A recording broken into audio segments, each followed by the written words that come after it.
Hello everyone, welcome to the stream.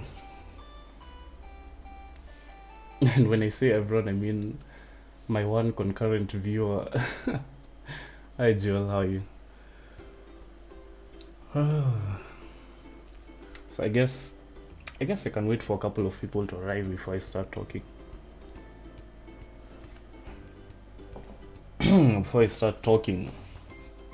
We can vibe to some music, some royalty-free music while we wait.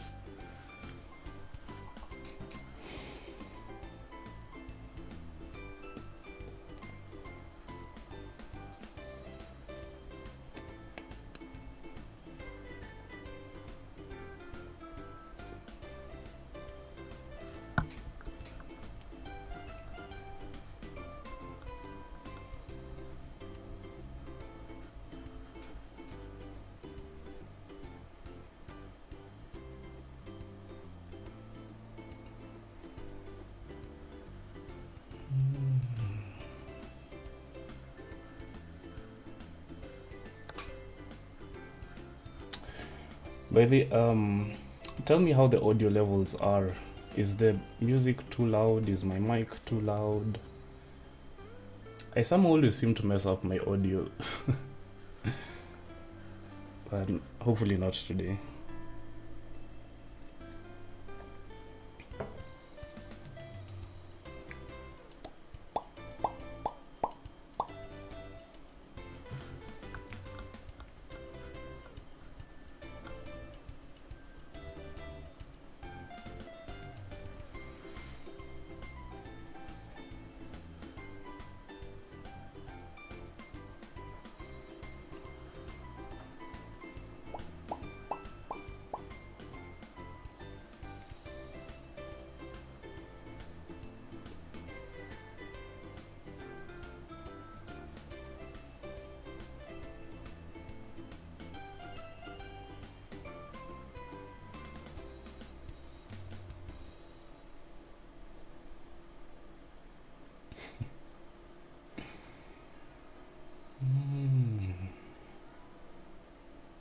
The audio levels are fine. Okay, thanks, Joel. Thank you. Thank you very much.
The reason I'm waiting for more people to join the stream before I start talking is because I kind of don't want to repeat myself.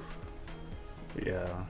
Like, I don't want to discuss whatever, and then when someone else joins the stream, I have to, like, bring back the whole conversation from the beginning. But at the same time, I don't want to bore you who are already here. Who is already here. So, I don't know, Jewel. What can we talk about while you wait? What's on your mind?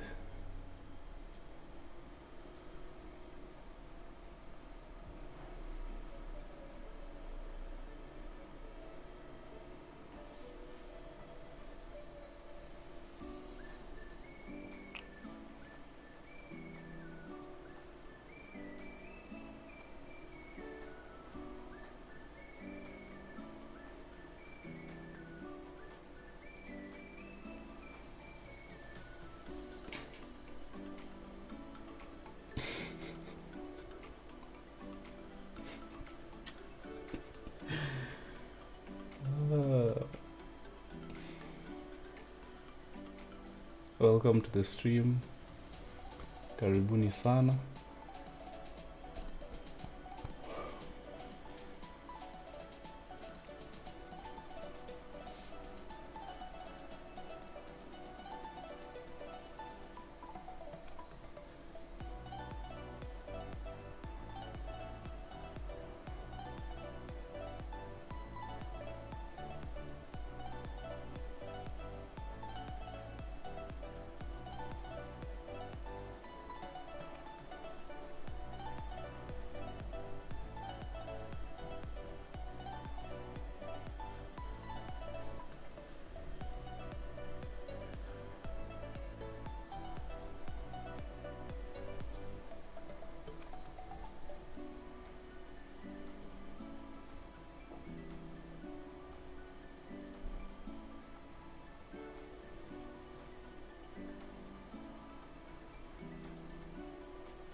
is kind of disappointing. Not many people in the stream today. I guess I'm streaming at a time when people aren't available, or I guess it's because it's not my regular schedule. If I even have a schedule, I usually stream on Saturdays at 3:30 p.m. So maybe that's why people aren't here.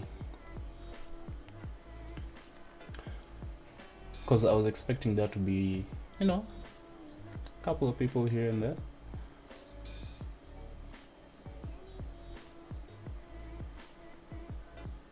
But I can only see one person.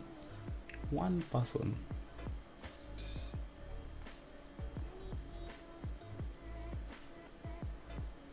It's because it's on Sunday. Yeah, probably. Probably. I don't know. I don't know what Sunday has to do with it. Are people like still in church?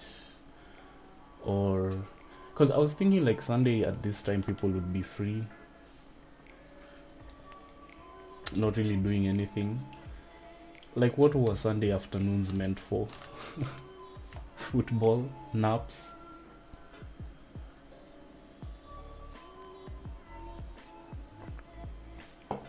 Sex, maybe?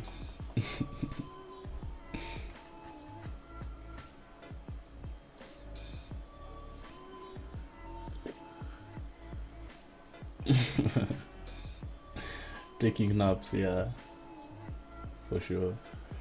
But I'm not much of a napper.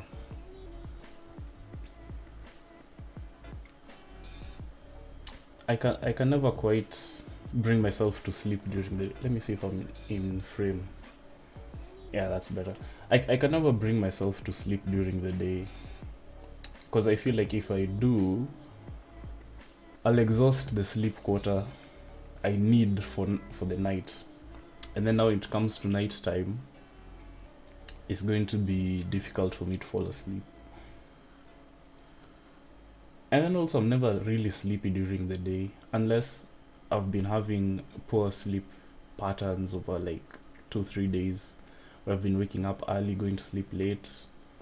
Then I will have like a sleep deficit, which isn't really a thing, which I can nap during the day. But that's like so rare.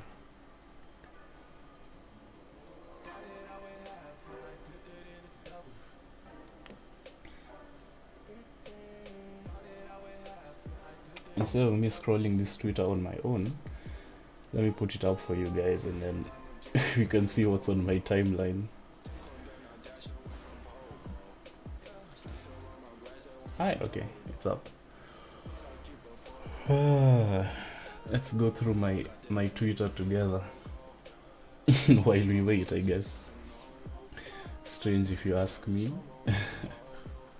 It is what it is.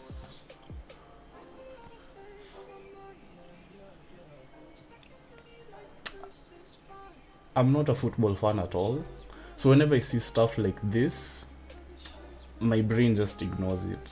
It's just blocked out naturally. I don't read any of this stuff, and I would mute a lot of this football content, but like it's almost too much to mute. I would have to go like mute Manchester United, Arsenal, like all the big teams' names, football, soccer, scores.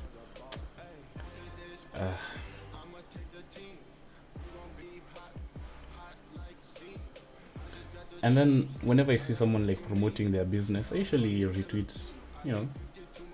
It's the least I could do. Let's talk about this retweet, by the way, while we're here. I'm using Twitter on the desktop app, obviously. On the web app, I mean. So it's different from the way it appears on mobile. But like, did they mess up the way retweet was? I don't know. I feel like people were kind of reacting as they tend to do on the internet. I mean, it's kind of strange to get used to at first, but I don't really have an issue with it. But people are resistant to change. Is this like, oh wow, I thought this was a painting at first. It's Wow, okay, so it's super difficult to zoom on the picture. I thought I could just zoom on the picture inside Twitter itself. But it looks like it's embroidered, stitched. I'm not sure what the correct word is, but it's very impressive work. God damn. God damn.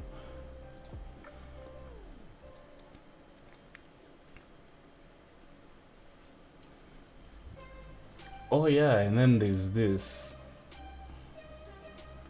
Let's peep this tweet.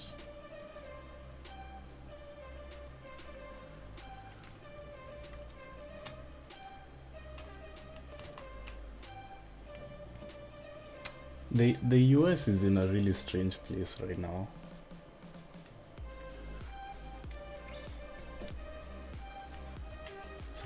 It's in a really weird place. Like, look at this. These are businesses that are being boarded up, you know, like in preparation of elections.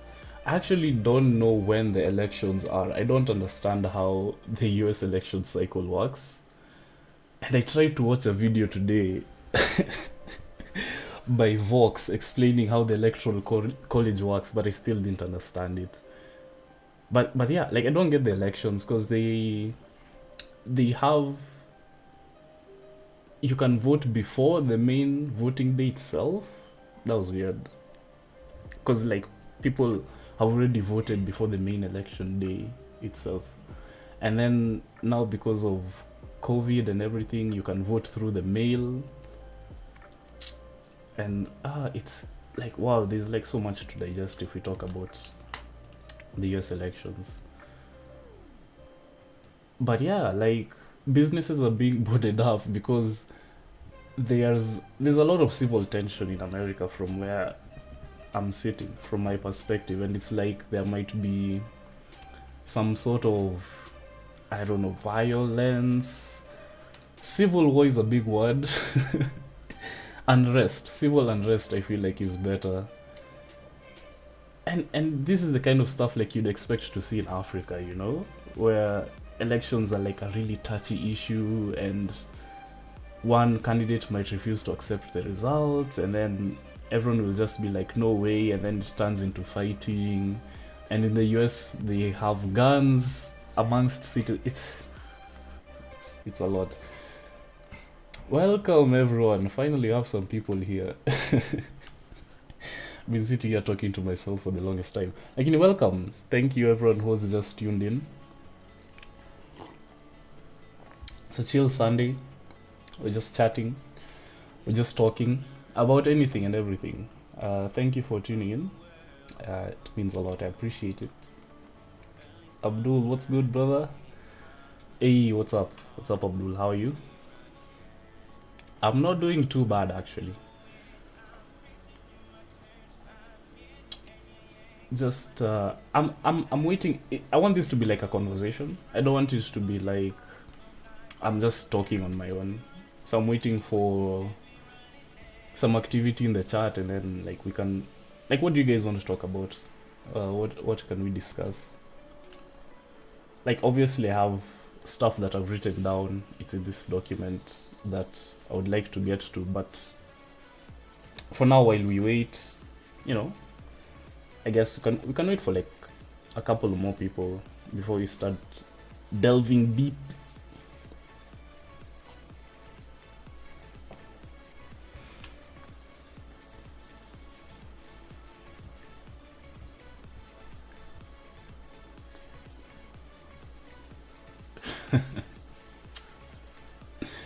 Does this ever happen to you guys? I'm fantastic, thanks to y'all. Oh, dude, congratulations, you made it through the voting stage. So, as I understand it, you'll be representing Africa, or is it East Africa in the Red Bull competition? That's big stuff, man.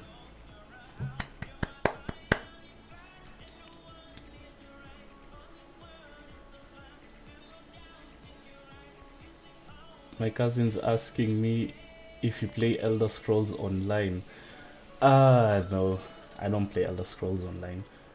What am I even looking at? Retweet if you know this movie. I don't know this movie, and I don't think I want to know what this movie is. Uh just Kenya. Okay. One of 36 countries. Oh goddamn! Congratulations, Abdul, man. I hope you you go all the way to the end. Wishing you all the best. The only Elder Scrolls game I've played is Skyrim, and it was a blast. I really enjoyed playing that game. Shelton, okay, Shelton Jeff, welcome to the chat. He says America burning. Why does that make you happy? Why there's smileys?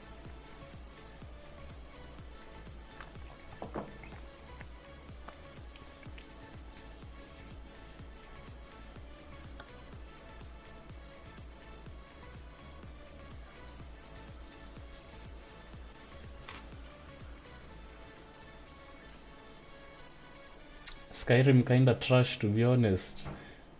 Oblivion is better.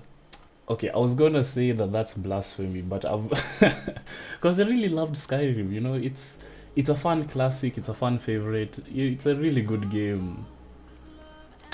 I personally didn't have much against it, or maybe I'm looking at it through nostalgia lenses. I don't know. But since I've never played Oblivion, I I really can't say anything on that debate. Skyrim was legit. Also protests against the abortion ban.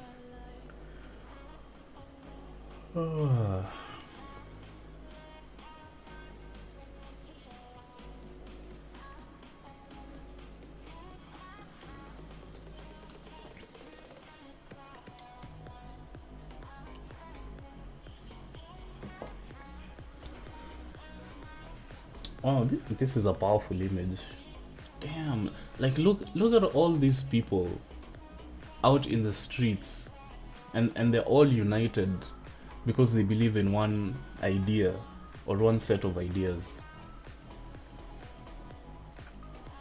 Stuff like this restores my hope in humanity.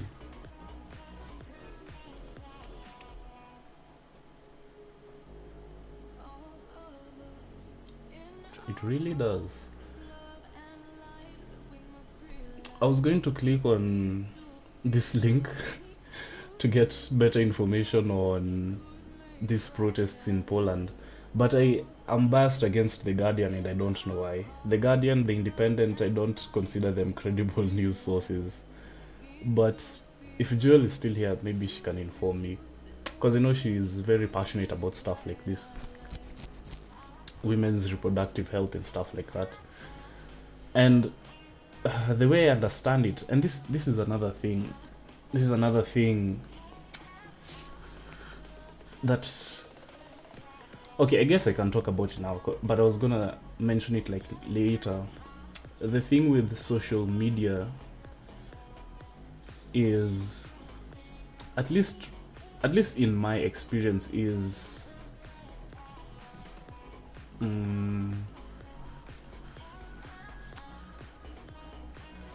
how should I phrase it? It's like, it's quite clickbaity.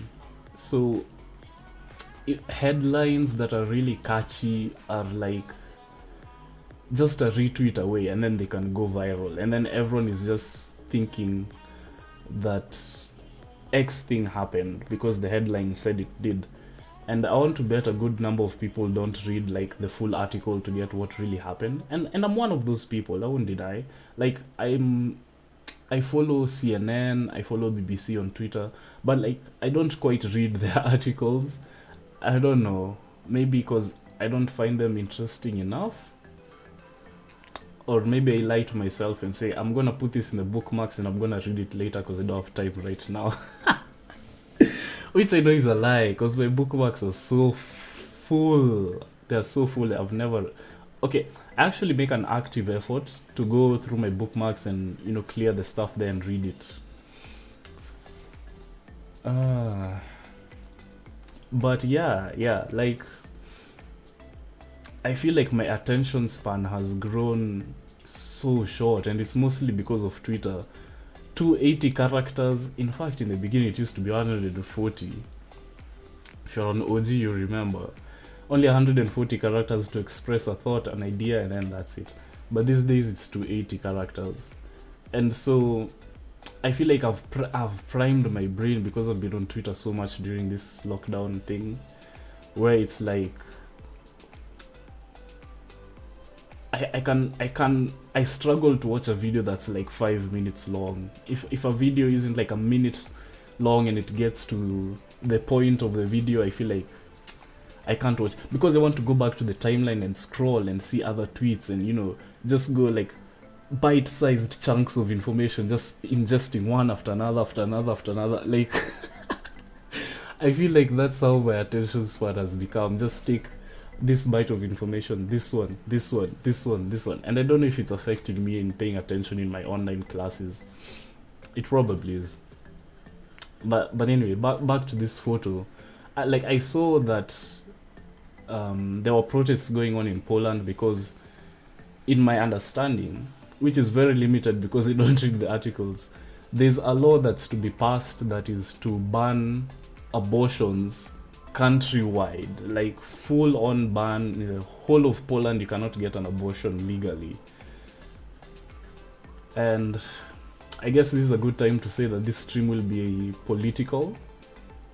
It's going to be rather personal and vulnerable as well.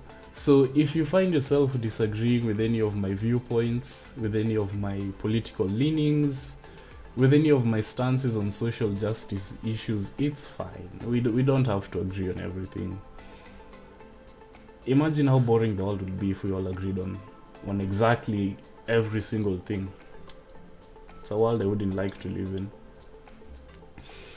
And I guess I must also say, on the political compass, I'm rather left-leaning. Rather liberal. I'm like the most liberal person, you know. So, yeah, my thoughts on this, like, why would you ban abortions? Why? Like, I feel like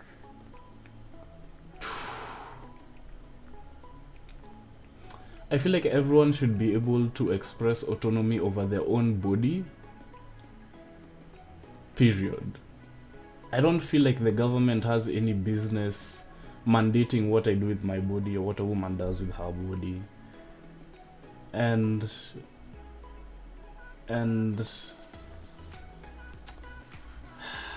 people will come and say, well, it's not just the woman's body that's being affected, it's the baby inside her, that's a human life. And then there's this whole discussion on whether life begins at conception, whether it begins at 4 weeks, 12 weeks, whether it begins at birth. And this is what I have to say. A fetus is not a human being. It doesn't have emotions, it doesn't have feelings, it doesn't have ambitions, it doesn't even know that it's alive, it's not conscious, it's not,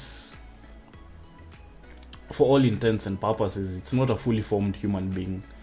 And so, I wouldn't consider it murder per se, but it's like, if the woman does not feel like she can comfortably bear that child, why should she be forced to? And people will say, oh, she can always donate. Is it not donate? Oh my goodness. Give up the child for adoption. But it's like, adoption is a whole other thing, because like foster homes have their own issues with abuse and funding and everything. So I feel like if the woman knows that she's just not ready to be a mother and she's just going to struggle her entire life to take care of that child, why bring into this world another stream of consciousness just for it to suffer? Like, why should that child be brought into this life and then the mother will be working like 3 jobs, they'll not be living in a good house, they won't have enough time, maybe the dad is a deadbeat and that's why the mother feels like she can't handle the responsibility on her own. like that child is just going to come into this life and it is going to suffer so much. And I feel like the mother should have the option. Should have the option to say, you know, if I can't handle this child, let's not have it, you know. And obviously I'm not saying like when the child is 9 months along the gestation period it's fine to abort. I feel like that's extreme. And in any case, it's one of those fringe cases. It's one of those edge cases. I don't think anyone ever aborts that late into their terms. But if it's like you just found out you're pregnant like 2 weeks ago, I'm going to say something that sounds insensitive, but like, what's the big deal? As a guy, I'll never understand it, obviously. I never know the feeling that a lady will get when she knows she's pregnant. But I feel like, you know, if you're like a college student, you don't have the money, you don't have a place of your own, you obviously cannot handle the commitment of bringing up a child. And you know, it's not just through the infancy, they're gonna be your sole responsibility for like 20 something solid years. It's just going to disrupt your studies. It's going to probably disrupt your family relations. I feel like if you just found out you're pregnant 2 weeks ago, like, forgive me, but like, what's the big deal? You should be able to abort if you want to. And then here's another thing. If it's that's more like on the side of choices, but I feel like on the medical side of things, if it's determined that carrying a pregnancy is going to be risky for the mother, you know, why wouldn't she abort it? Like, it's either you lose 2 lives or you lose 1, you know. Man, but I've spoken a lot. Oh my goodness. Jeff Shelton, he says, honestly, I think that it should be legalized and all, even though I don't agree with it. Yeah, I feel like in as much as Jeff and I are on opposite ends of the spectrum, Jeff is rather right-leaning.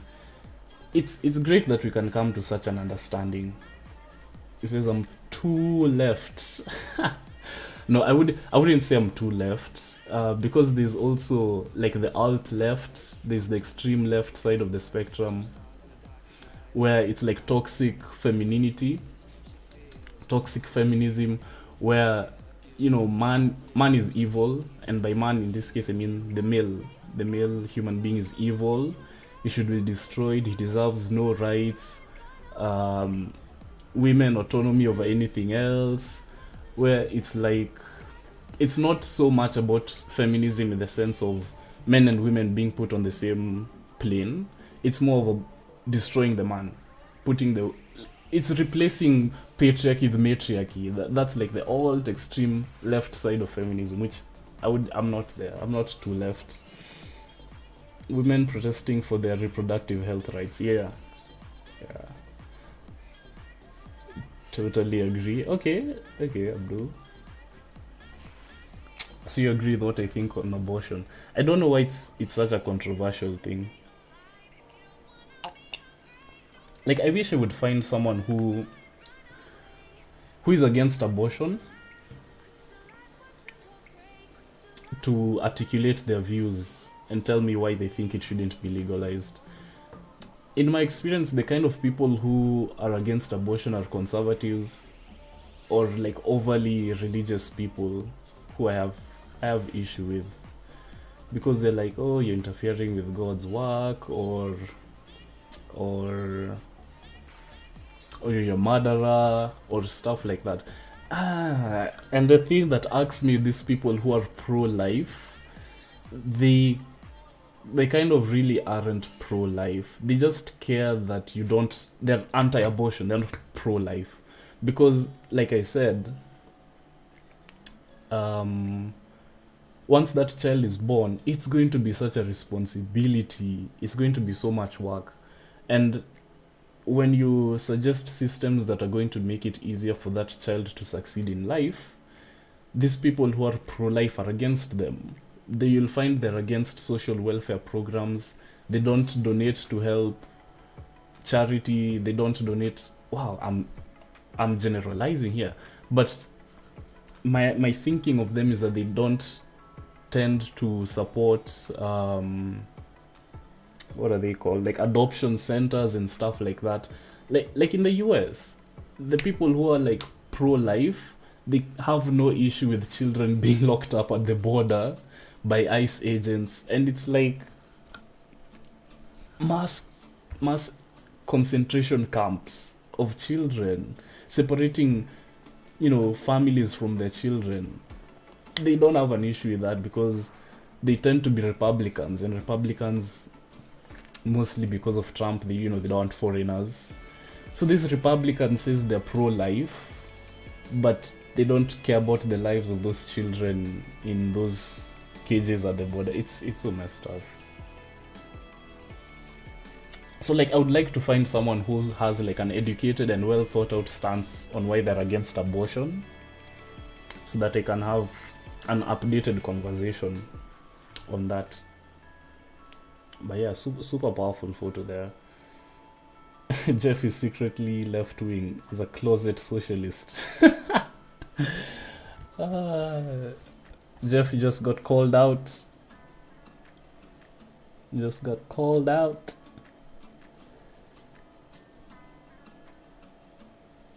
Oh my goodness. Oh my goodness. If I go into this, I'm going to get so triggered. I don't know if you guys have seen this tweet.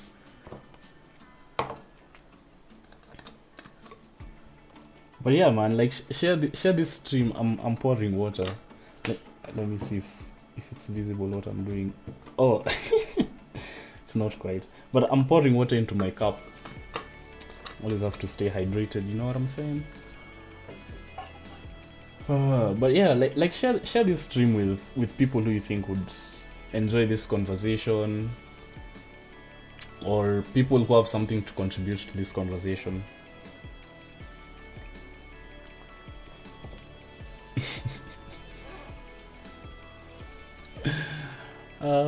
Jeff missed me that high taxation.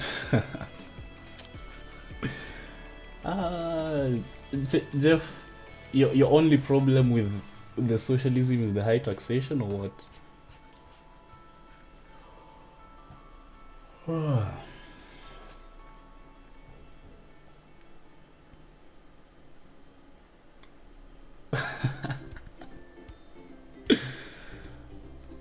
Bruh, tax rates after World War II were 80%, and the 50s and 60s were the greatest economic growth of the West.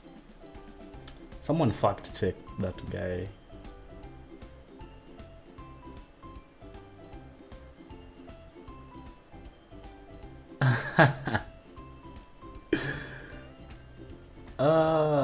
You guys should follow The Onion. They usually have such funny headlines. They're a satire news website. But the craziest thing is, like, recent events have been so wild that even The Onion could not have predicted them, or like cannot come up with stuff that's stranger than what's happening in real life. Like, a lot of the stuff that Donald Trump does is just wild. And not to mention, like, this year has just been... It's been hella tough.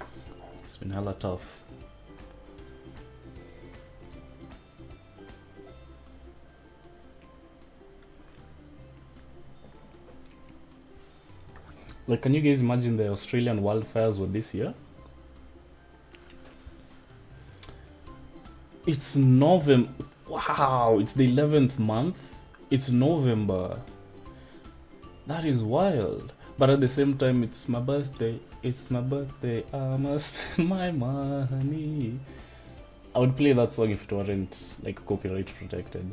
But yeah, it's my birthday month. It's my birthday week. 8th of November, if you guys are feeling generous. Tuma kitu bana. Tuma kitu.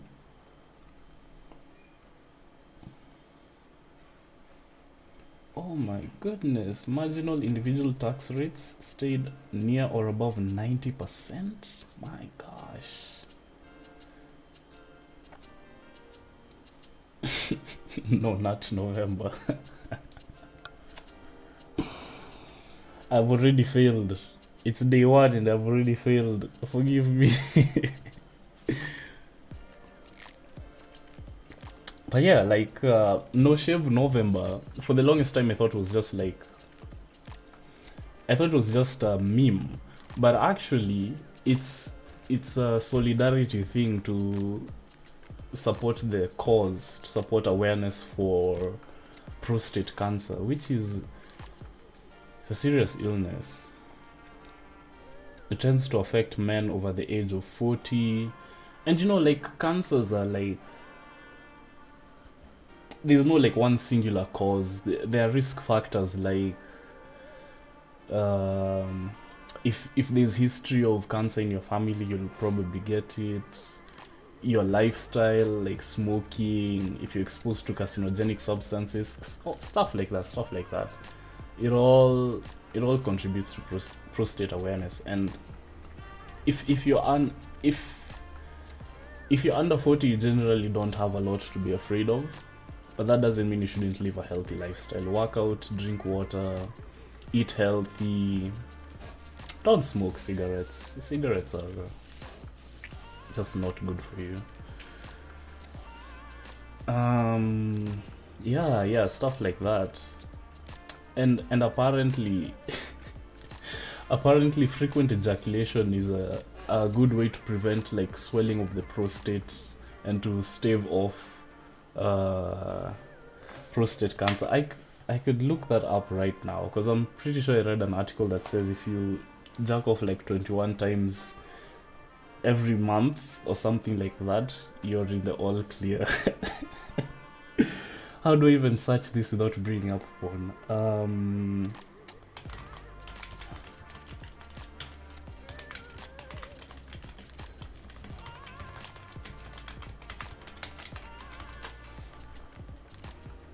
Hey, there we go, the first link, and it links to the NHS, National Health Services of the UK.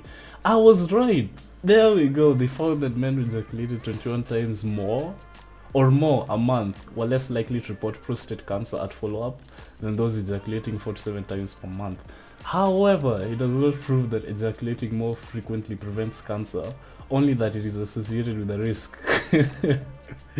You heard it here. Go get your lotion. Go get your lotion, your sock, your paper towels, whatever you use. If you do not wanna get cancer. But like, yeah, National Health Services from the UK, this is what they say. It's a pretty reputable source if you ask me. But you can find like, scientific journals and papers to support it, I'm pretty sure. Cause this is like it's like a 1-page article.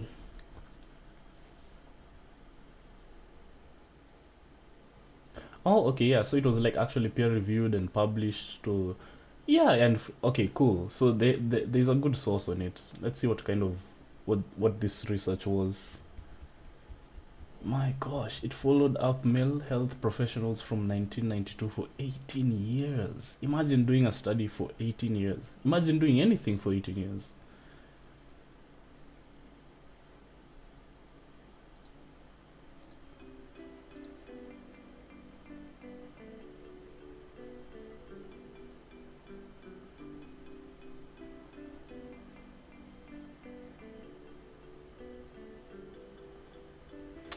Wow, look at the sample size as well. 31,925. Age between 40 and 75.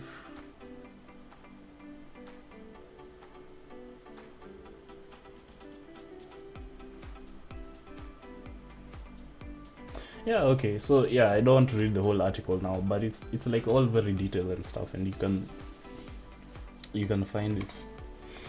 Hey, that's a day before my mom's birthday. Oh, so your mom's birthday is what? 9th? 9th of Nov. Happy birthday to her in advance, Abdul. Send her my well wishes.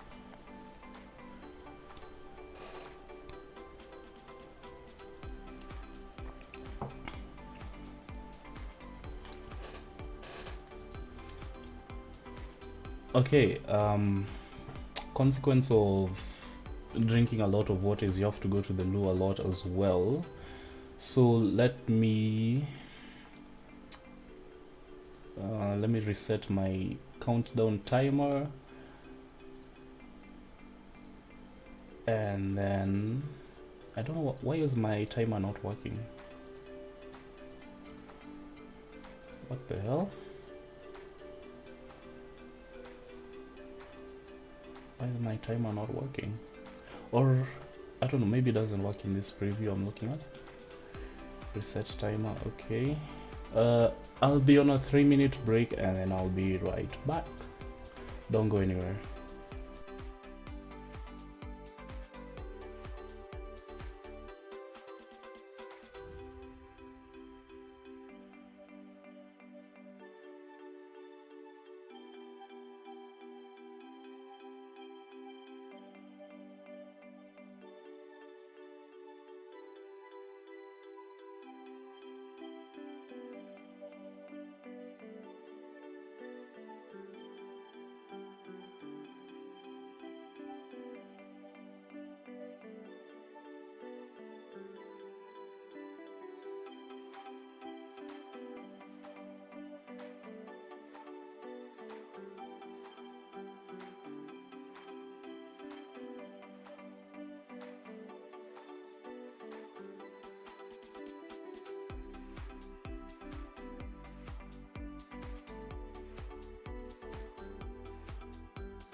Let's go.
Okay, I'm back.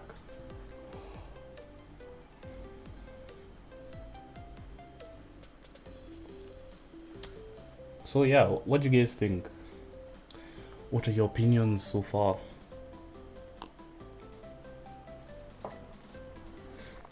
I guess I should go to what I had prepared. I had prepared for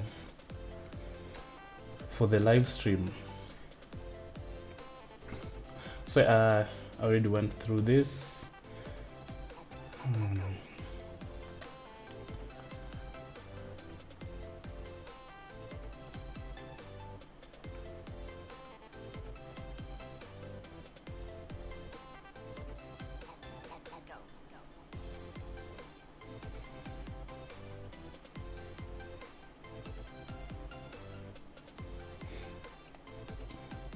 Good session.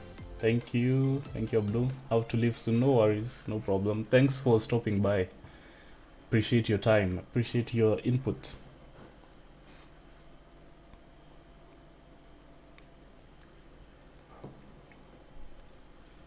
Adios, hombre. Adios. Stay safe. Okay, so where should I even start with all of this? Let's see. I I guess I can go to like a life update. Wow, last week was mad. It was mad stressful. It was mad nuts for me because it was exam week, and I felt like I felt like I wasn't prepared for the exams, and that's probably true because because I wasn't, man. It's been so incredibly difficult to pay attention in these online classes, man. We're in the 8th week of our semester. By the 4th week, I had run out of steam. By the 5th week, I was so tired, and then we had exams after that on the 7th week. So, it's so much.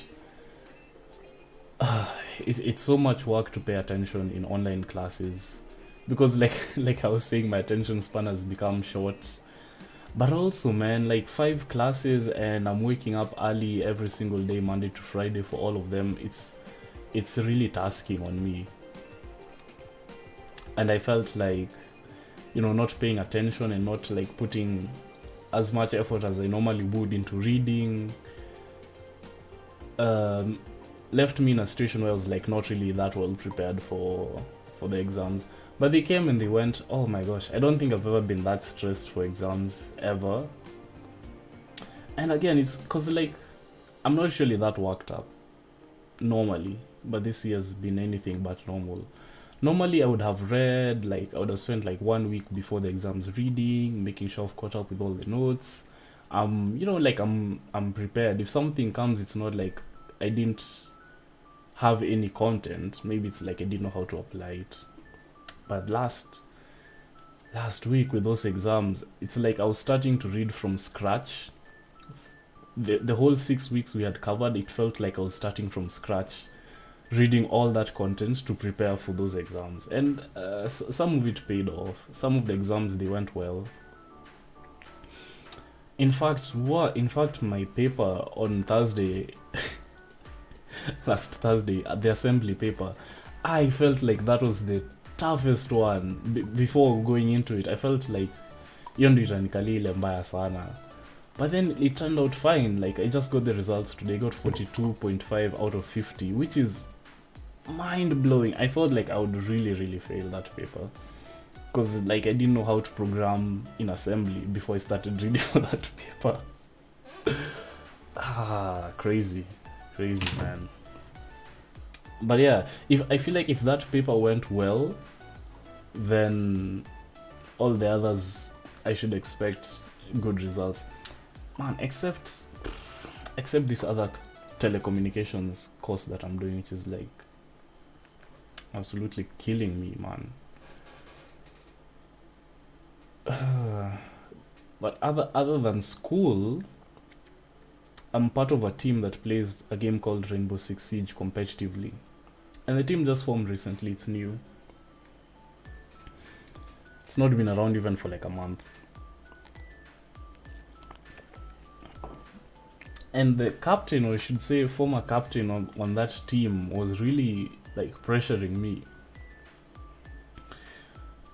and the pressure is not a bad thing, because it was like he's asking me to show up for practice and stuff like that. But he was coming on way too strong, man. I don't even know if I want to, I don't even know if I want to talk about it, because it wasn't fun. But like I was trying to explain to him how I'm super busy and there's so many things going on in my life, and I just like cannot commit myself to this unrealistically high level he had set for me. And it's like he wasn't getting it, man.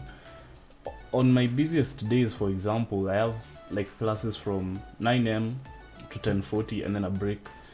11 a.m. to 1:20, that's another class, and then a break, and then a class from 3:30 to 5:10 p.m.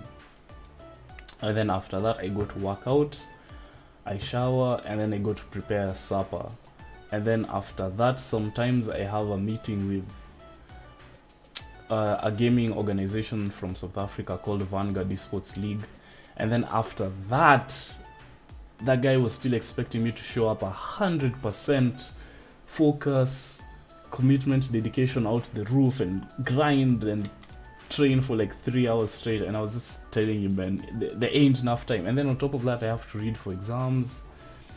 And he just couldn't get it through his head that there's too much on my plate and I cannot be as committed as he was expecting me to be, which is sad.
Anyway, aside from just got here what's happening. Hi Gerald, thank you for tuning in. We're just talking, we're just having a little chat. Oh, it's a chill Sunday afternoon. Just talking about anything and everything. But like aside from schoolwork and the gaming side stressing me, you know, I'm also a content creator and I've not been feeling motivated in a while, and that explains a lot of my absence. But I feel like it's difficult to feel motivated when you're being so drained by you know, all these other things going on in life. It's not easy to create content. I feel like I should be able to create content that I enjoy creating because I'm enjoying it, not because like I have to put out a video every day or every week or something like that. Oh Jake, hey ni aje bro, thanks for tuning in. Life update out of the way. Let's talk about my unhealthy obsession and relationship with Twitter. I feel like whenever I go onto Twitter, I am willingly exposing myself to a lot of triggers. Cause like let's just look at my timeline today. If I don't know how far back, no, there's no need to go that far back. But like there'll be talks of, you know, like the politics in the US, the people who are preparing for post-election violence. I mean, sometimes it's awesome, man. Like look at her. I love her natural hair. She's pretty. Sometimes it's really good stuff. But if it's not this, it's gonna be let's see. It's gonna be like someone talking about feminism or men, or someone coming to expose how they think online, and it's just so disgusting. Like, you really think like that? Whenever I see this guy's face, I get triggered. And like right now, it's just It's just like, look at this stuff.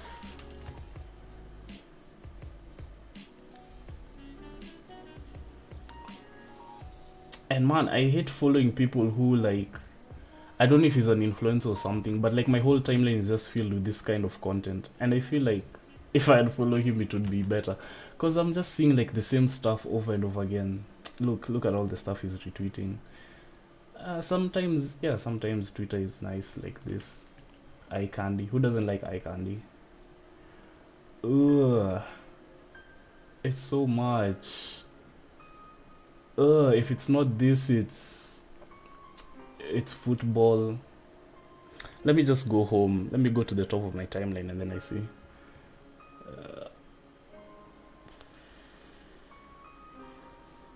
These days it's F1 also.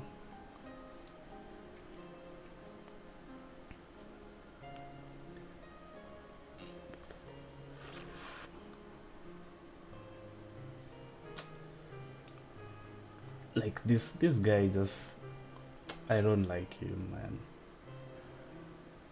You see this guy, you see all the content that this one person has put onto my timeline, and I like a variety of stuff. I don't like seeing tweets and content all from one person. Just look at how much I have to scroll just to get out of him.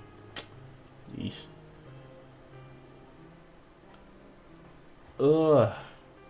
And like at this point I would log off Twitter because like this stuff isn't serving me anymore.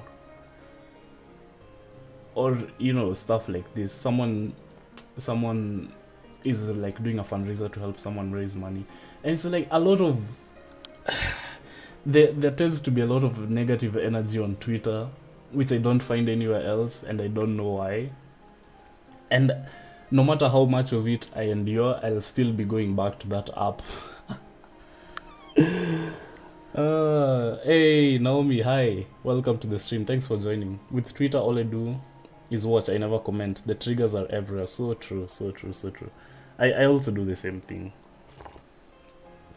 And I feel like for me it started with the George Floyd protests in the US.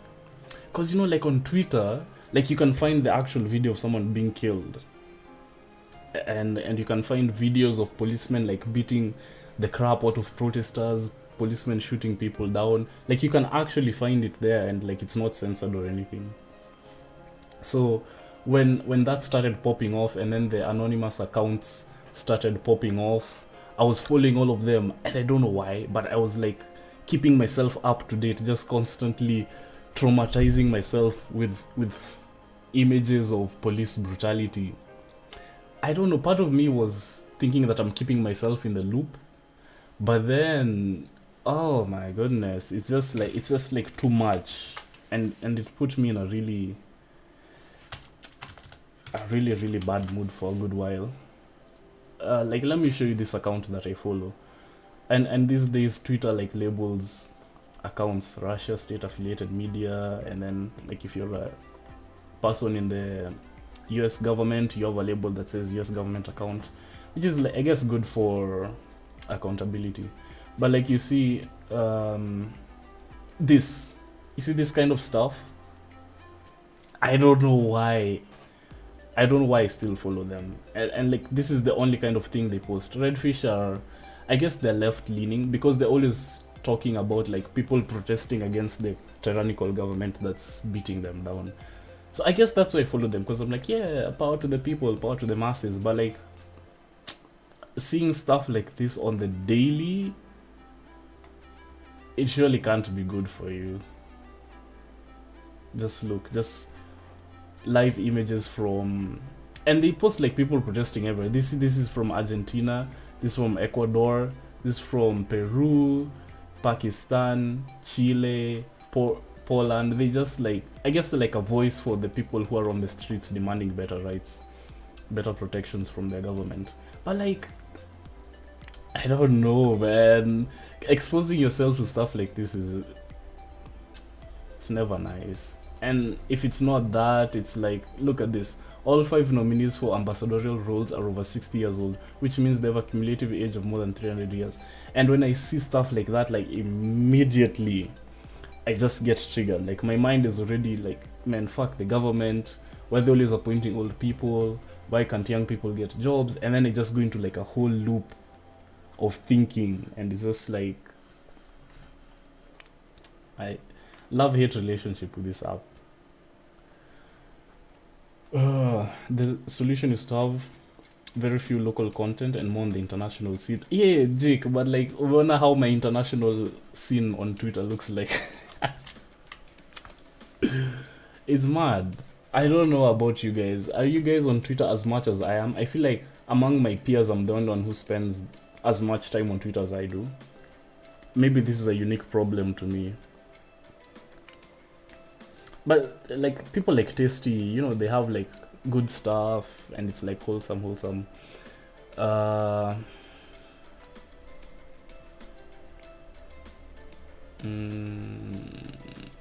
Ooh, look at this. God damn. How many Mustang fans are in the chat? No, fuck them boomers. Yeah, fuck them, man. F the government and everything they stand for.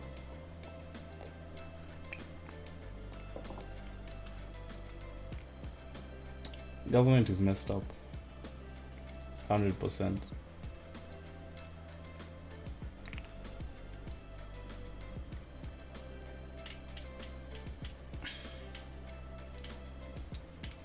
I spend much time but never comment, so you'll never see my interactions. You're a lurker, long time lurker. Never post anything. Never post anything. But I feel like, man, Twitter is such a trigger for me. And I've been reducing the amount of time I spend there. But it doesn't help, because when I go outside I also get triggered.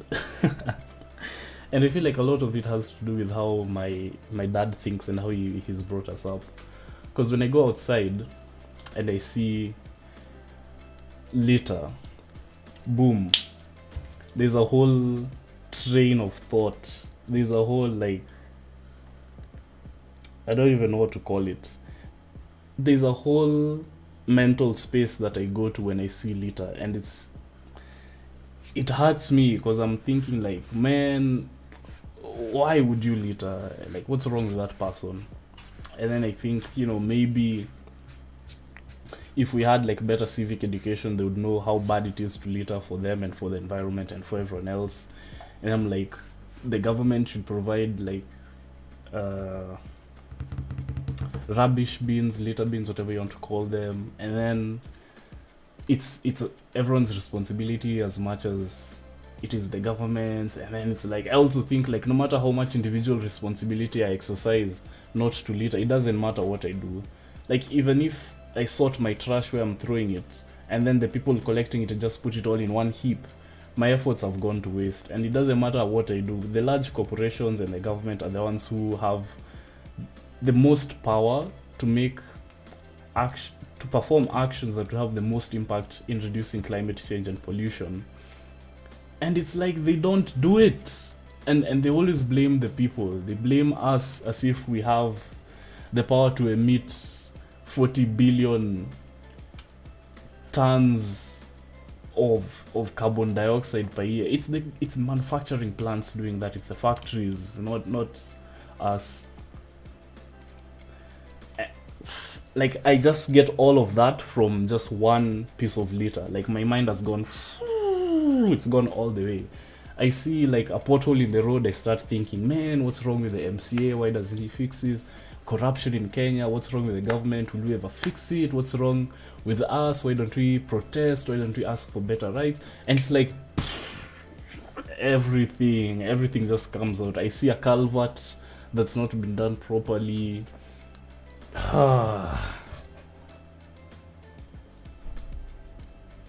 You need to calm the fuck down. Even litter is a trigger for me. I have a high tolerance.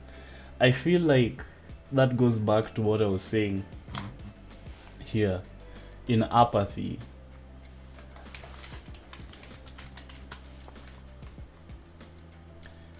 I don't want to be apathetic, to lack interest. a lot of the time when I see those triggers, I try to shut them out. I try to stop that train of thought where it starts. I just try to not get too tilted by stuff like that. But then again, I remind myself, if it doesn't bother me, I'm going to end up like this. I don't know if you guys can read. I don't know if this text is large enough. But apathy is a lack of interest, enthusiasm, or concern. I have to be a concerned citizen, you know, because I live in this country and I have rights. You know, I don't want them violated. I don't want to just be like accept and move on, which is the culture we have in Kenya. I don't want to not care. I have to care, but then also not too much, I guess. It sucks.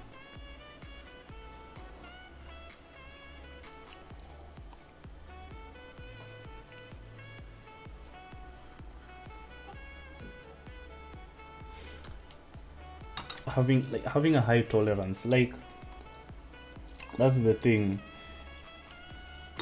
What is it going to take for you to get angry? What is it? How bad do things have to be for you to care? That's the thing.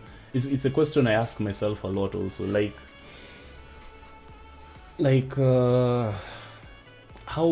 How shit does this country have to get before we start protesting? Like Nigeria, you know, like Mali. How high a tolerance is high enough? How much longer will we continue taking shit from the government before we say enough is enough?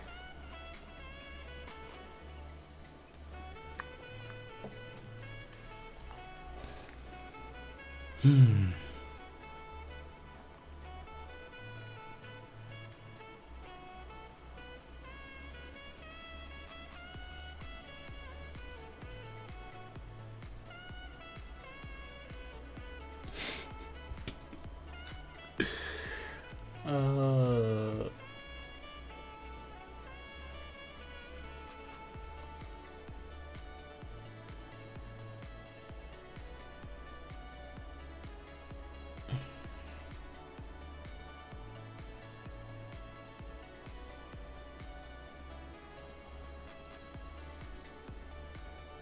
I spent time in Kisumu and became apathetic. There's a level of stupidity and ignorance that rubs me the wrong.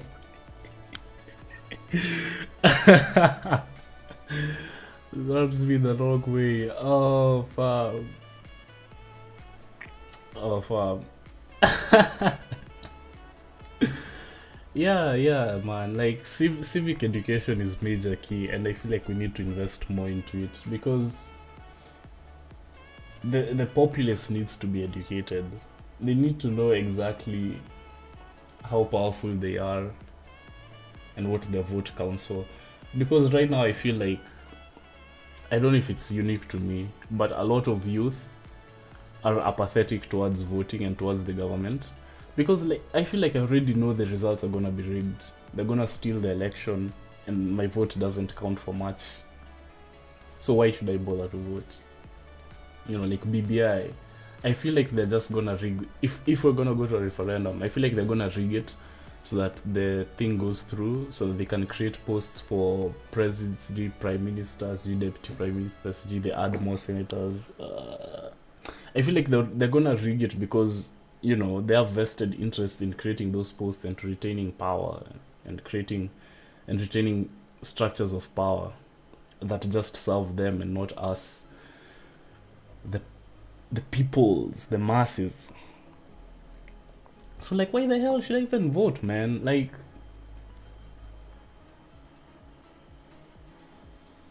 you know, like it's a sad mentality I find myself in. But regardless, I told myself that I'm gonna vote the next time there's an election. Dude been back home, someone said Raila ashasema tutapiga kura. That's another thing. mtu wetu ashasema like uh, the politics of this country is tied to identities, not to ideologies. So it's like whatever Uhuru says goes, whatever Ruto says, my hustlers. My hustlers. The irony of calling people hustlers when you're wearing a watch that costs $4,000 and riding in a chopper into your current estate, and then saying us the hustlers. I know your struggles, man. Fuck off, man.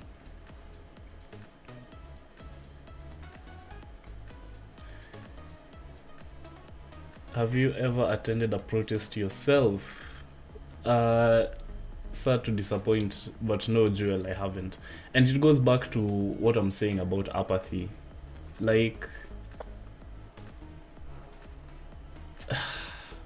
I hate to say this, but there are times where I felt like fighting for the country is not worth it. Because God knows this Kenya will break you. Every single day it will disappoint you one way or another. It will drain your energy. It's going to spit in your face. You try to fight for people's rights, and like Boniface Mwangi is he's a very outspoken activist, and he tries to fight for people's rights, and they say he's been paid by an NGO to push an agenda. Like, nigga, I'm trying to help all of us. Why are you fighting me? Why are you fighting me? And I like what Jewel said when she came over the other Sunday. She said when the proletariat cannot fight the bourgeoisie who oppress them, they fight themselves. And I feel like it connects to the apathy, because a lot of people feel like if you want to remove those families, zinaitwa dynasties. when you're tired, you're like, okay, fuck it. These dynasties, it's always the same people. The Odingas, the Uhurus, the Wetangulas, the Mudavadis. Who else is in that list of like people who've always been in power and their families have always been in power? Name them. You say, okay, we're gonna remove them. Where do you start? Like if your vote doesn't count, where do you start? I feel like that's me. I don't know if it applies to other people. So, where was I even going with this? Yeah, like if the country beats you down, your own people who you're trying to fight for their rights, they don't really support you as much, and you don't like really know how to get people out of power. I feel like a lot of it is futile. Kinabi what, yeah. Even if a good guy wins 1 month in, he joins the system, nothing changes. Exactly, man. Exactly. The forest stays the same. It's the monkeys that change. Look at Muhammad Ali. Ali.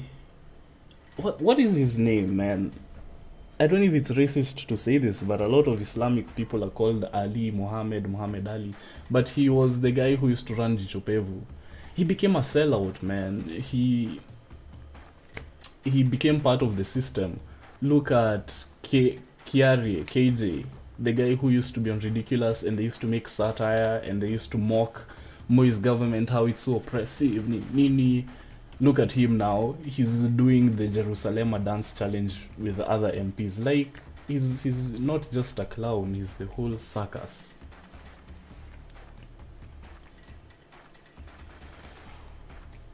The Jichopevu guy, yeah. But Jewel, story of protest, I feel like a lot of it has been apathy and selfishness why I've never attended a protest. Cause me, I'm thinking, like, I would have to make a lot of sacrifices, of course. And when I feel like the sacrifice is not worth it, the cause is not worth it, I start to wonder whether I should really go for that protest. Because I'll have to make my way from Thika to town, which, you see, it's not easy. It takes time. And then now in town, I'm gonna have to deal with all that shit, the police brutality. I might catch a bullet, I might die, I'll probably get beaten up. I had locks before, don't have them now, but I would probably get locked up because of them. Haha, locks locked up. But would get arrested by the cops. I would be shouting, placards and everything. I'm very passionate about liberating Kenyans from this mental slavery that the colonialists left us with.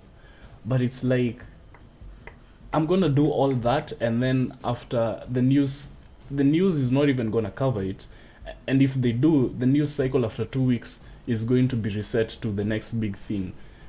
Kina Kemsa stole money, and for the most part, your story has just like gone under wraps. It's still there once in a while on the TV, but right now everyone's focusing on BBI. They're holding rallies as if COVID is not a thing anymore. So like, and then if you attend the protest and not many people come, that's also disappointing. So it's like, I want to, but I don't. For the longest time, I felt like nitakuwa najitesa for no reason.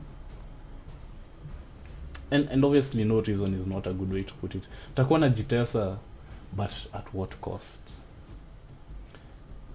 Is it going, like,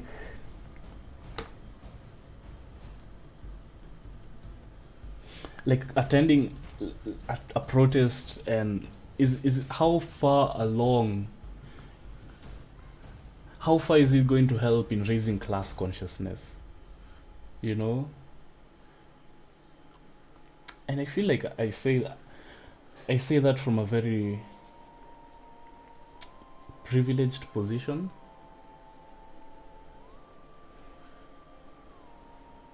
Of course, I acknowledge that. But, you know, aside from that, I've been feeling like there isn't much I can really do. The most I can do is online activism, and even that, like I was saying, exposing yourself to so much triggers is not too good for me. And then I feel like it doesn't do. Okay, it does. It affects change on the ground, but I feel like it's not doing enough. And then I'm also not in a position financially to donate to any cause. I don't have any resources to give to protesters. I feel like it's a difficult spot I find myself in. And this is not only me. Like, let's look at the youths, obviously. And by youth I mean like people in my age bracket. Like, if you're going for a protest in like Kibera, obviously kutakuwa na wase. If you're going in town, like the quote unquote woke people watakuwa. But like the middle class, which is like a myth. There's no middle class in Kenya. You're all poor. You're just one accident, one illness, one misfortune away from being on the streets. We only have the ultra rich and the poor in this country. The middle class is just like an illusion. And I feel like those people, they're so apathetic. Like, those people are the ones who are gonna be complaining when they roll into the petrol station, as they remove their wallet to pay. But when there's like a protest on the streets, you know, fighting against economic injustices, they'll be looking like this from the office windows and not doing anything. But we can't just be like, fuck it, and let things be the way they are. We have to fight back at some point. Definitely. I agree with you. We have to fight back at some point. The thing is, we just need to organize. I feel like we need to organize. We're not outnumbered. This is what Malcolm X said. We're not outnumbered. We're not outsmarted. We're just not organized. And a lot of that has to do with like civic education. And then I feel like if I was passionate enough, like, okay, I'm very passionate, but I feel like I always feel like I'm not doing enough, because I think to myself, I would be, you know, attending, I don't know, maybe like going door to door, educating people about what BBI means. I would be putting myself out there, maybe starting a party, maybe, I don't, like, holding a protest outside the MCA's office, or like having chamas, not chama, like, you can organize like people and we just talk about like how we can do things. But like again, I just don't know. I don't know. It's I want to go into some. Whenever I go into something, I want to go into it all in. I don't want to be half. So I don't know whether I am ready and equipped to put in that much effort when at the back of my mind I'm feeling like it's not worth it in the end. You know, it's a dilemma I find myself in. Like, I really want to do all that. I want to participate in the fight for rights for this country, but it's, I don't know how. Let's say I don't know how, and I am open to be educated. I am open to learn how to do better. We went to a protest in Isiolo, like only 200 people showed up, and the police beat the shit out of us just for wanting the MP to plant more trees. You see shit like that? But even like 200 people in Isiolo, that's a big number, man. Congrats to you guys. So you want other people to protest for a better country, but just not you. No. No, Jewel, that is not it at all. Yeah, and allows trying to always, I guess, trying to channel everything to a religious answer. Prayers won't get us anywhere. What the fuck is a national prayer day for the country? Ask them. Ask them. Like, you cannot outpray yourself out of bad governance. Let me see if I can find that tweet. It was by who was it? Was it Schaefer? I can never spell her name right. For Ru, and then she said bad governance. Come on. Let's see if I can find that tweet. I wrote bag.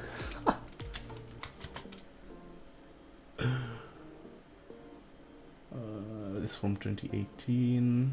But it's like a recent. Or was it Njoya? It was like a recent tweet. Let me see if I pray. Let me see if I can find that tweet. There we go. I found it. You cannot pray away bad leadership, dysfunctional oppressive systems, or unequal structures. So every time your leaders gather for your prayers, be knowing that their intent is to pacify, not reform. Put that on a t-shirt, man.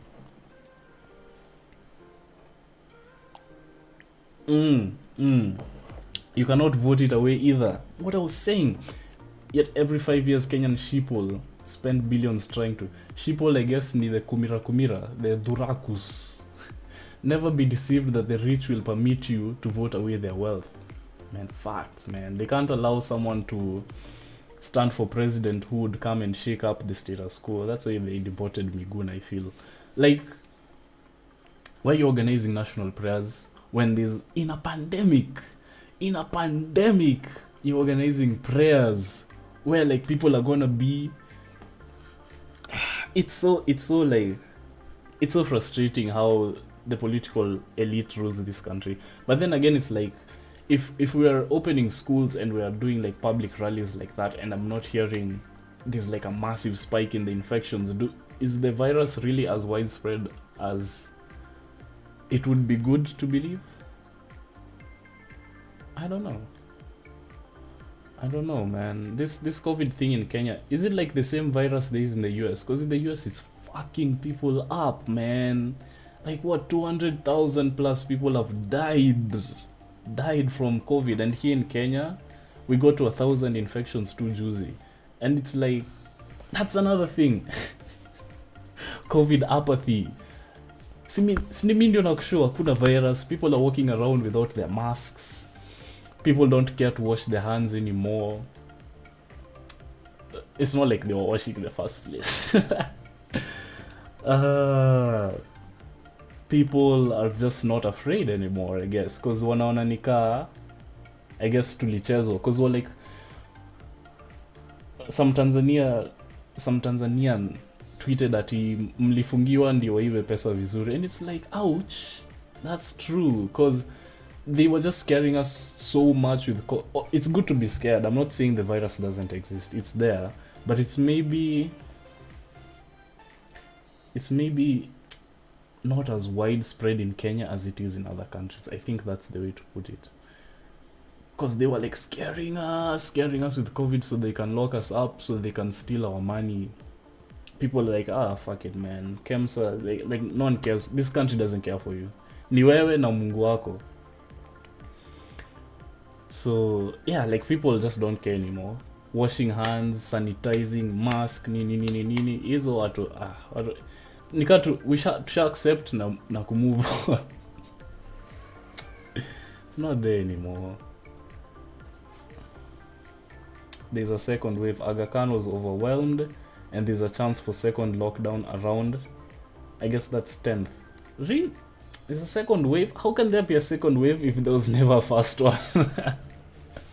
I don't know. But yeah, my mom also told me that Aga Khan was overwhelmed yesterday. The beds are full to capacity. So stay safe out there, maze. Hii maisha ni kujichunga. You wear your mask in public. You wash your hands, you keep your distance, don't touch things ovyo, don't touch your face. I just hope for the best at this point.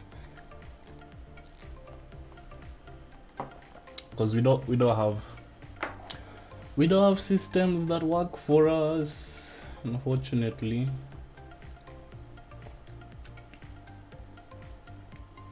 But yeah, we have to fight for what we want. They can never allow you to get it just like that scot-free. And I feel like to fight these social injustices, economic terrorism, man, this fucking Jubilee government is going to leave us with a debt that we're the ones who are gonna have to find ourselves out of somehow. But I feel like to do that we need to do like community, to organize in your communities, setting up mutual aid, like at the grassroots. I feel like you protest at the grassroots first. That's where you start. Like you get everyone on the same page. You set up a chain of communication, a chain of command. You consolidate in groups.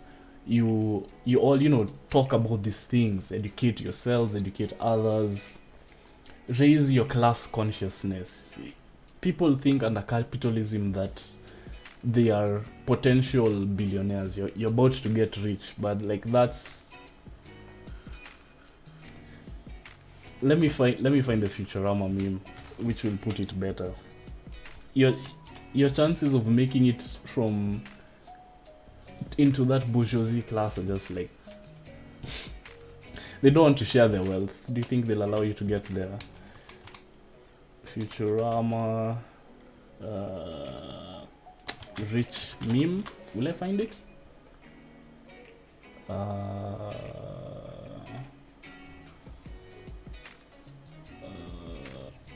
Oh yeah. Here it is. Why are you cheering, Fry? You're not rich. Like the rich have passed a bill or something that will enrich themselves, and then Fry is saying, yeah, let's go. So he's being asked, why are you cheering, Fry? You're not rich. He's saying, true, but someday I might be rich, and then people like me better watch their step.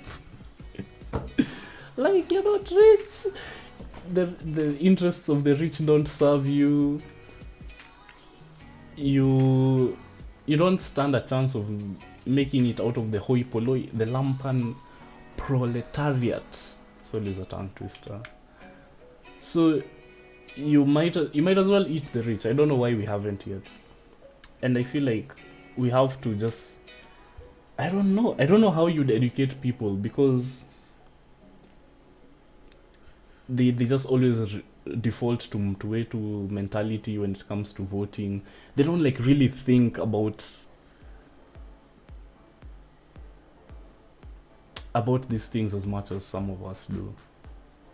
So community organization, like setting up means of consolidating your resources, financial or otherwise, educating the community, divulging into like the politics, informing people on the power of their vote and stuff like. I feel like that's where we can start. I just don't know how to. I feel like Africa can't rise if only one country rises, because it will be swarmed with refugees and illegals, and the only way is if 10 to 20 have a change, and a drastic one.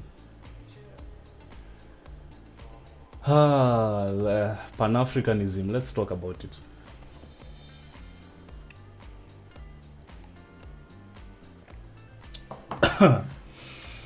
Pan-Africanism, the dream of Gaddafi. They killed him for it. The West will not allow 10 to 20 countries to rise up. They can't. I feel like it will be swarmed with refugees and illegals. The only way is if 10 to 20 have a change, and a drastic one. Let me come back to that. Jewel says, we're honestly lucky if we die soon. The world won't get any better. The pandemic, let the pandemic do it. Yeah, man, like existential dread. The things that I like doing, by the time I'm in a position to do them financially, either climate change will have ruined them, or the pandemic, or some other unknown force that this fucking year is yet to unleash on us. So like, I'm not as excited about like getting a career, getting a job, slaving away at a desk for the capitalist pig, just making him richer. He buys another yacht as he tells us he can't increase our bonuses for the year, buys himself a supercar, and we don't have healthcare. Like, what's the point? What's the point of it all? You make money, however little it is, you pay your bills, and then it's gone. Boom! And then back to making more money. You can't even enjoy the things you want to enjoy, because either you never have time because you're always working, or if you have time, you have no money because it's all gone to sustaining you and making sure you don't live homeless on the street. Like, I don't know. What is why are we here? Just to suffer? When does it end? What is the point of all this nonsense we're going through?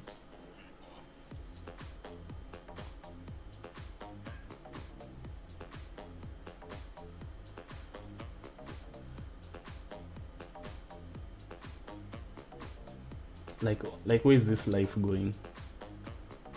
Like, if you can't change, if the world isn't gonna get better, you know, like if you can't change these systems of oppression, no matter how hard you fight, if you don't live a world that's better for your children, if climate change is going to kill all of us, we humans are going to kill off the beauties of nature, causing entire species to go extinct. What then?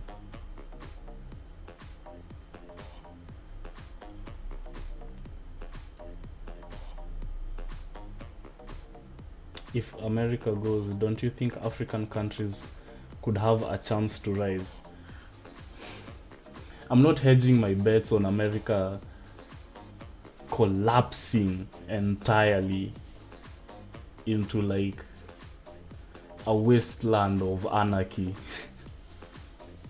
But I am very curious though. I really want to see where America is gonna go, especially after these elections, and then in like the next 5-10 years. But there's still gonna be like a hegemony, there's still gonna be a power, they're still gonna have tons of influence, maybe a little less than they've had in the previous years, because like Trump is not a president who's been like so involved in foreign policy in other countries, except when he's fucking bombing Hassan Soleimani. But I think America is still gonna be there. Even if they die, even if somehow America is out of the equation, like Jake is saying, China is gonna be there. EU, I don't know. I don't feel like EU is that. Fuck, wait, it is involved. Like France is fucking involved in Africa's business in like West Africa, Mali, stuff like that. But EU as a bloc, I don't think they care so much about us. I mean, they already fucked us over in colonialism. I don't think they want to be too involved. But obviously, they have their hands in our business. Sisi ati nini. But China, hey man, look at the soft power influence that China has had over Kenya and then over East Africa in general. Like, those guys wanatupea dini ingine massive. They're doing infrastructure projects. They are taking control of Kenya slowly by slowly. So, and they want to exploit our resources, obviously. It's not like out of goodwill.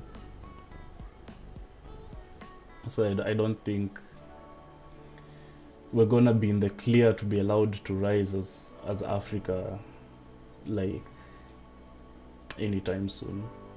China has its hands all over our business.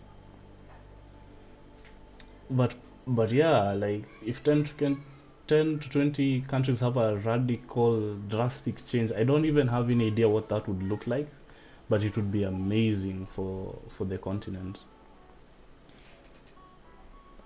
But like establishing Pan-Africanism is going to be a challenge. Let's walk you through it. At the very basic level of community, we have, let's say, a tribe.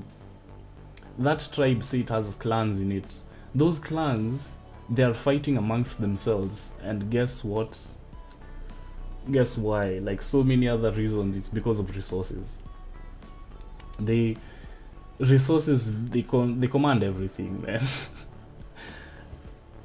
Like the conflict for resources is, let's say this, whenever there's something valuable that has like value that could be extracted from it, there always gonna be people fighting for it. So like those clans are gonna be fighting for grazing rights, borders, territories, boundaries, stuff like that.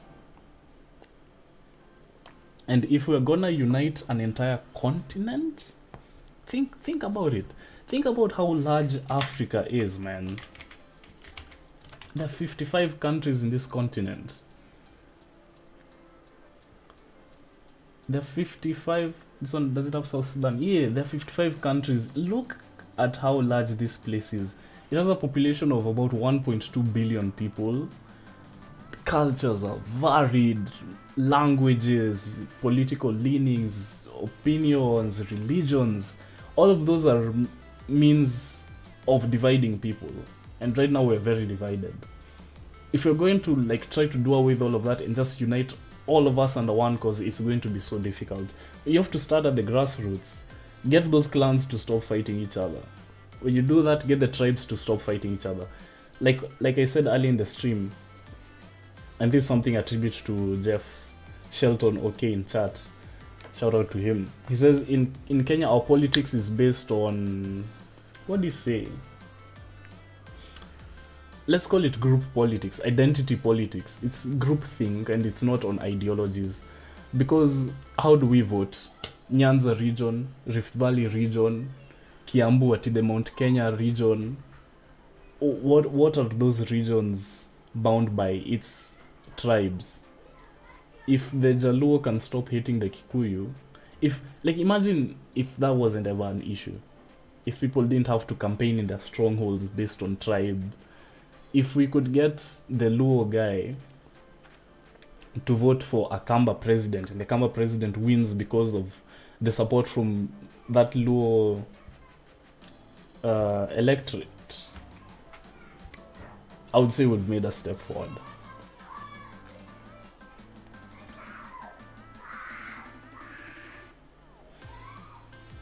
By 10 I mean blocks, like how ECOWAS will have one currency in West Africa. That's a step. Okay. I'll get to that. So we've got the clans to stop fighting each other. We've got the tribes to stop fighting each other. Now, like you're saying, we get blocks that will unite. Let's get countries to stop fighting each other. Like us, Kenya and Tanzania, we're not friendly. Who knows why? Not me. Magufuli has a thing against us. I absolutely have no idea why.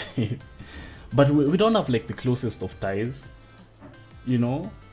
Like, there was to be a pipeline project that was to... Where was it to go through? Was it to go through TZ? But like Magufuli just said no, so we have to like take the longer route. I'm not too sure about those details. It was like something a long time ago. And like Uganda, you know, like are we that close? I personally don't like their leader because he's like a dictator and a tyrant. You know, like the EAC, the East Africa Community, how united is it? How powerful is it? What does it even do? You know, like, how much has it united the East African community other than just a name? Once we've got neighbors coordinating and communicating with each other, then now we form like, I don't know, there was a bigger one called the EAC. I don't know what it was called, but like the Eastern African community now, like a big one. It's gonna be tough. And then Jake says by 10 I mean blocks, like how ECOWAS will have one currency in West Africa. That's a step. That's great. But I'm sure like those countries, they have their own conflicts with one another. The thing is, how will you decide whose currency will be the uniting currency? You know? Or if you say we're not gonna take anyone's currency and make it the new one, we're going to create a new currency. Let's call it the ECOWAS. I don't know. We'll call it the ECOWAS ECO. Right? Like, what's gonna be the exchange rate from the ECOWAS ECO to like the Nigerian Naira? Like, in creating that currency, will there be a formula involved that will make sure like all the countries still retain their economic power in their currencies, or like the central bank that's going to control the ECOWAS ECO, who's gonna run it? How will there be a leader of the ECOWAS bloc, a political leader, not like just like a chairman or like a CEO, like a president, you know, who will be representing that whole region as if he's representing a country? How is he going to get elected? How will you split up that block into administrative regions? Are you going to have senators, governors? What's the constitution going to be like? Where the headquarters going to be like? There is so much in the way of uniting people that it's just crazy. That's just like the technical side of things. On the human side of things, how soon are ideas and attitudes and feelings going to change? Like, you have to educate people, I feel, over a course of maybe 50 years is when I feel like you can get like full change. But let's say like you reform the education system and you have civic education. You're not just educating the new generation but the current one as well, which means maybe you change how media works. Good luck with those two, education and media. So you get people really thinking. You remove benefits of colonialism from social studies textbooks. You change people so they stop thinking that locks are a sign of banditry and thuggery. You make people see black skin as beautiful. You make people believe that they can have a better country. You make people see that Africa is blessed and we're not under curse, and we have power to change bad leaders, and we can punish bad leaders, we can reward good behavior. And you make people to fully believe that Africa is one whole collective. We're all united. How do you do that? It's gonna take time. Maybe like 10, 15 years with aggressive efforts. With such aggressive efforts. And then once now people are like, the consciousness has been expanded and they can think like bigger and they're not so myopic and short-sighted, and they're not wearing lenses which are like religious. If you're Islamic, I don't even want to do with you. Or if you're like gay, you don't deserve a say in community. If you are able to remove boundaries like that and then truly unite people's thinking and ideologies, then maybe we can get some sort of unity in the regional blocks, and then we can get the utopian dream of a united Africa where we have one currency. It's an Afro currency, like Gaddafi had said, or like the founding father of Pan-Africanism, may his soul rest in peace, and Kwame Nkrumah. We have one president for Africa. Like, it's going to take so much work, because if you do all the technical stuff that I'd said, like you get a constitution for ECOWAS, you get a currency, but people are still thinking and behaving the same way. There's still the same classic problems in Africa: corruption, police brutality, elections being stolen. You'll have changed the monkeys, but the forest will still remain the same. So much as I would like to see something of that scale happening, I feel like it's such a long way off, but it's a dream that I'm not going to let go of.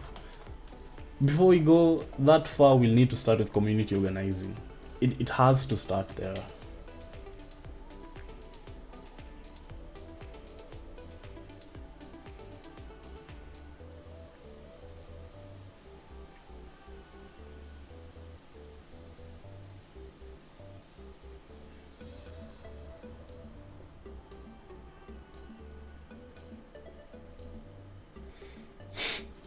What a fitting name for this person who just joined us. It's called Emancipation. Hello, my brother.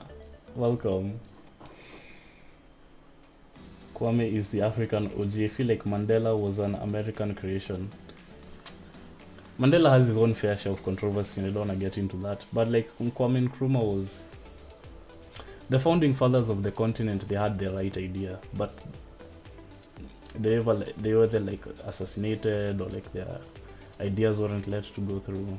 It's so sad, man. It's so sad having to deal with all this history as an African.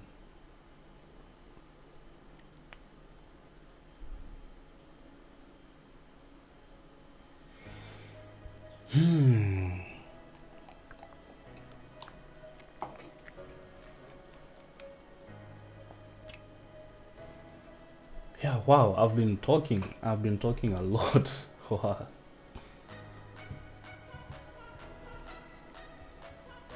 I feel like I need a break. Let me take a 2-minute break and I'll be back.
I'm back.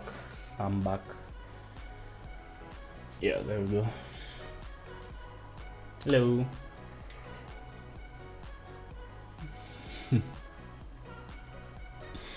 Yeah, Sankara tried to provide socialism to his people and he was killed. The CIA made sure of that. Man, fuck the French, because they're the ones who assassinated him alongside the help of the CIA. Like, that guy had brought. He'd brought some real change to Burkina Faso. It was doing very, very well. But they don't wanna see a Negro win. They don't wanna see the black man win. I feel like I'm sounding like a hotep right now. But that's facts though. That's facts. Like having to deal with all this history is like, I wish a lot of it wasn't a factor. Like, if you look at a lot of the problems that face African countries, this just stem from colonization. And if that wasn't a factor, I feel like we'd just be able to reset and move forward so easily. So easily. Now imagine if we're feeling this and that shit was in like less than 100 years ago. Imagine how much worse it is for a black person in America. I was just thinking about it today, man. They were enslaved for 450 years. Can you imagine 450 years? Entire generations of people were born, grew up, and died as slaves. Nothing else. Like, you're a tool. You're like a djembe. Nothing else. Your life isn't of value. Jeez. Imagine that. Imagine how many ancestors died making the cross. It was like, let's see, I think it was like 2 million people or something just crossing.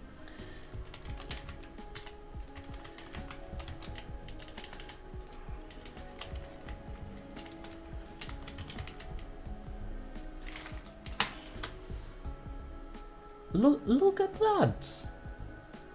Look at that.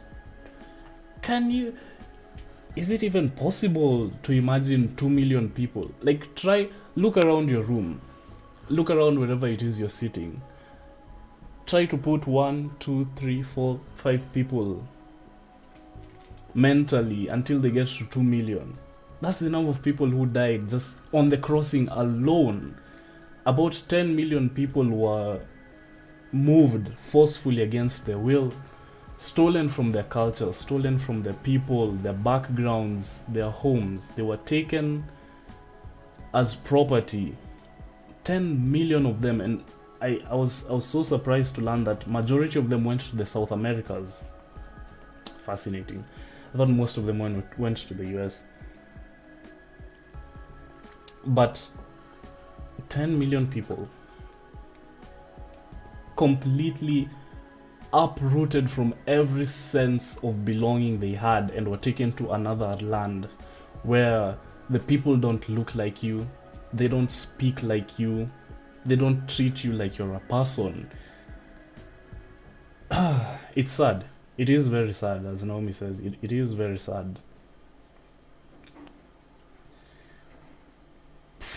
Imagine you jump I think jump ship as a phrase originated from that, where you'd rather drown, and mind you, drowning is not like a good time. It's painful and it takes long and it hurts. I hear it's one of the most painful ways to die because you feel like the fluid filling your lungs and you cannot breathe. It's so sad to me that so many years on that those words still ring true. I cannot breathe. The black man cannot breathe because the white man still has his knee on our necks. But imagine you'd rather drown. You'd rather swallow sea water, salt water into your stomach, into your lungs. You'd rather sink to the bottom of the ocean than continue to live on a ship. Imagine how bad those conditions were on that ship. And shit gets worse when you get to the US. Because picking cotton is not like a walk in the park. It has thorns, and it's very tough. And you're working under the hot sun the whole day, literally, because you're a slave. You know, it's not like 9 to 5 you clock out and then you go. You're being whipped. Trigger warning for the photo I'm about to show you. Slave with marks.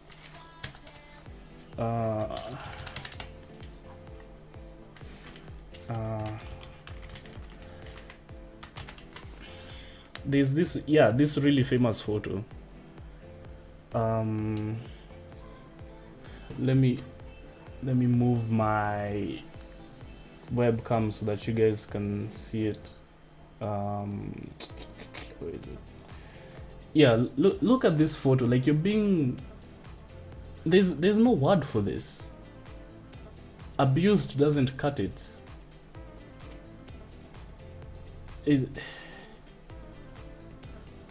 You serve no purpose. You have no value. Absolutely, you have no agency. You're not a person. You have no will other than to do what you're told or you die. Like, we cannot imagine how incredibly inhumane slavery was. We cannot. It was a lot. Whatever you think it was, however bad you think it was a lot worse than that. We don't know how bad this shit was. It was. There are no words. There's nothing that can excuse this kind of treatment of a fellow human being. Nothing at all.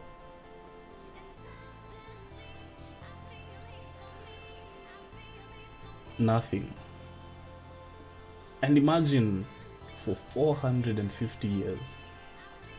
450 years. This was it. This was the norm. You don't get food, you don't get shelter. You're lucky if you get any of that. You're starving and yet you're expected to work every day. Back-breaking work, literally. Look at this. In the sun, you're sweating, you're hungry. You have to pick cotton every single day. Every single day. You know, it was so weird. It was so strange for me to learn some of the things the slave masters used to do. They would get like and you know, this is like the men. We've not even talked about the abuse that women suffered. You know, as if being a slave is not enough, you're being raped also. Terrible. And like, women would be told to go warm the bed of the master. Like, imagine that you're being used as a hot water bottle to warm someone's bed. There were people who would eat slaves. You know, cannibalism, like they would eat you. It was fucking terrible. For 400 years. You can't come back from that. How do you heal from that as a black person? Your ancestors, you know, they were taken to a place where no one speaks their language, no one practices their religion, they're not at home, they don't have their family, they don't have their culture, they don't have any sense of identity. You're just starting afresh. People who you don't know, a land that you don't know. Bloodlines just disappeared like that. You know, I'm lucky I know who my great-grandfather was, and if I look hard enough, I can find like 2-3 generations before him. But like, black people in America don't have that. They're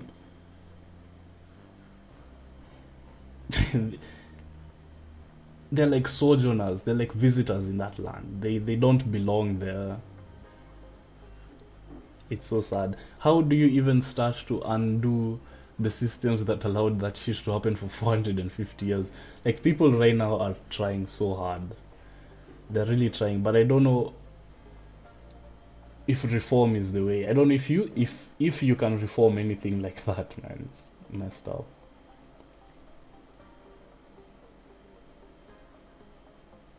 The Arab slave trade was worse. Yeah, let's not even get to that, man. Uh, check it out why that. Yeah, Europeans used to eat mummies. It's fucked up, man. A lot of this stuff is fucked up. So yeah, like I was saying, for us Africa, I'm not saying like colonialism was any better, but it happened a few years ago, and we've made some pretty big steps. But like, hey, try to undo a system that's that entrenched, that's as deep rooted as the ones in the US. Feel bad for them.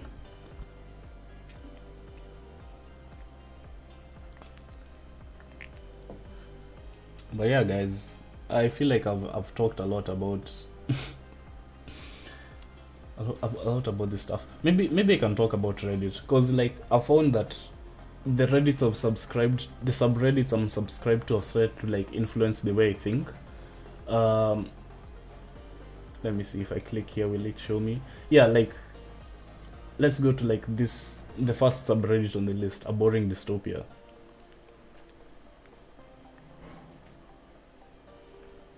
I think this is also like contributing to my antagonism towards the system, and to like feeling like the world is shit, and like, oh, we're all oppressed. Da, da, da, da. African women were literally used to found gynecology. They were operated on. Yeah. Guys, let's move away from that. I feel like it's sad. I really don't know what more I can say about it, and it hurts so much to think about it. I don't know if it's like continuing to be a trigger to me, but it's like I kind of don't want to dwell on that negative stuff. As much as it's important to know your history, it's important to be aware of where you came from so that you don't go back there again. It's also possible to surround yourself with bad news, which is what I was saying. Like this subreddits. Look, a subreddit for chronicling how advanced capitalist society is not only dystopic but also incredibly boring.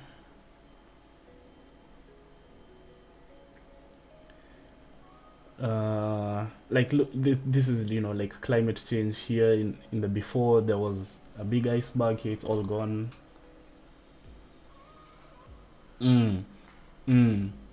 Big Brother's picture. The masses are supporting Big Brother. Oh look, the US. A lot of this subreddit is the US, by the way. The rednecks were supporting Trump. They're being compared to ISIS.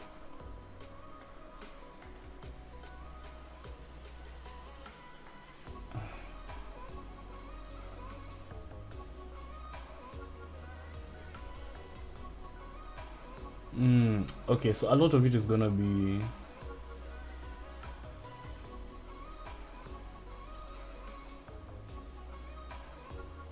Jesus Christ. Oh man, this story is messed up. I don't know if you guys know this story, but was it Philadelphia? In Philadelphia, the police killed again another black man. Rest in peace, Walter Wallace Jr. And, you know, people started protesting because, like, why the fuck not? So people were in the streets protesting. And then the police, man, it's fuck 12 everywhere. The police were going down the streets, smashing people's cars' windows open for some reason. So there's this car, they smashed open the window and they started beating up the occupants while the child was in the back seat. These people are messed up. And then this is the child now. The police used that child as a photo op to gain sympathy or something. They say the child was lost and they're looking for the parents, and the cops helped him to It is messed up. It is messed up. As Joel says, the system doesn't need to be reformed. The system is working exactly as it was made to be. It needs to be torn down. Exactly. Abolition is the only way. You cannot reform this kind of behavior. You beat people up. he beat the parents up while the child is in the back seat, and then use the child to say, "Oh, we were looking for your parents. Let's pose for this photo." Look at the title of this.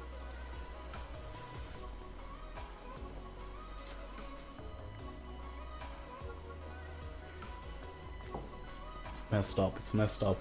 Let's continue. Let's continue. A lot of this will be Nini. A lot of this will be by the on the US election, I think. Look at this. Look at this. Look at this. How a $1 trillion company thanks its employees for working during the pandemic. They gave them chewing gum. They gave them chewing gum instead of like better healthcare. By the in the US, why does your employer determine your healthcare? You should have, universal healthcare from the government, because private healthcare is so expensive in the US and even here. But like chewing gum, man, come on. We're living in a dystopia. Let's see. Let's see. What else is there?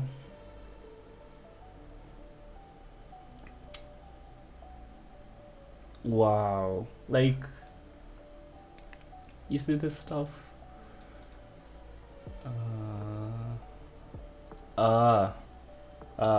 Look.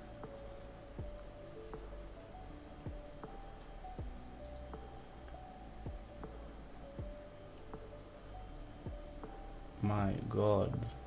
That is messed up.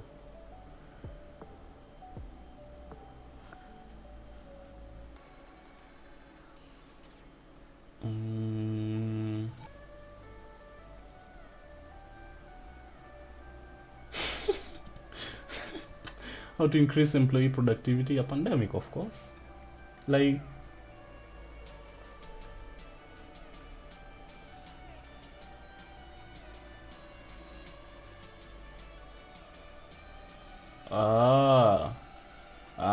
you see, this is like, this summarizes the kind of stuff I've been seeing on Reddit, and I feel like it's really shifting how I think. Let's go to another one that I subbed to recently, anti-work. The anti-work subreddit. Hey, by the way, if you guys are still here, if you've been here from the beginning, we've been streaming for 2 hours 17 minutes. Thank you so much for your attention, man. Thank you so much. Too deep?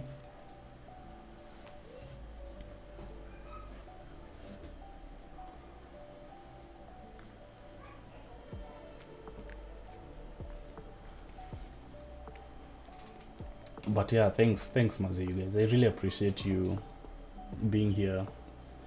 I would be talking to myself, I like the conversations in the chat, the contributions. They help channel the conversation, go forward. Thank you. Appreciate it, man.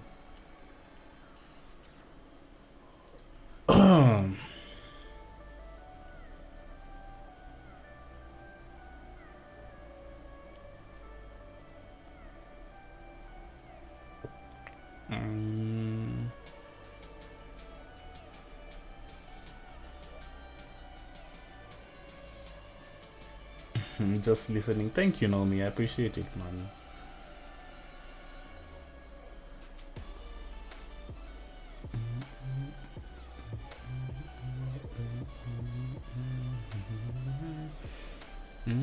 This post we saw earlier.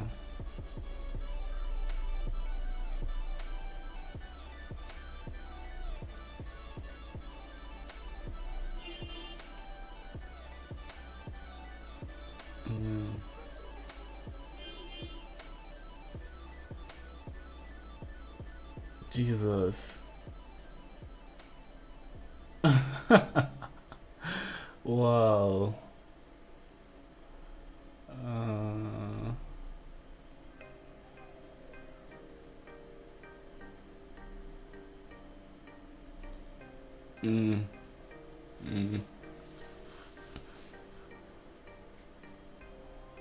This stuff, man.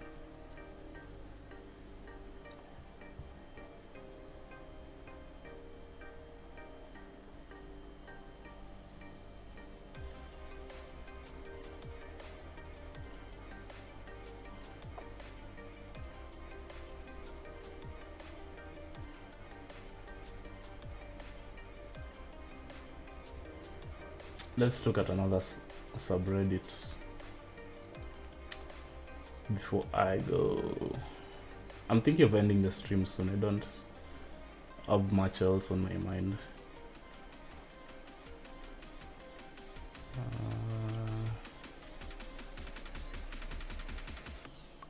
Yeah, this is a good one. This is a good one. Let's Stage Capitalism is a good sub.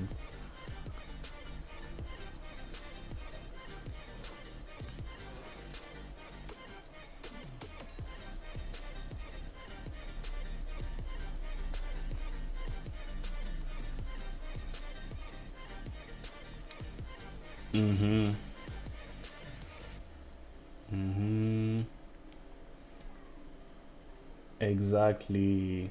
Exactly. This isn't fishing. This is plundering of our oceans.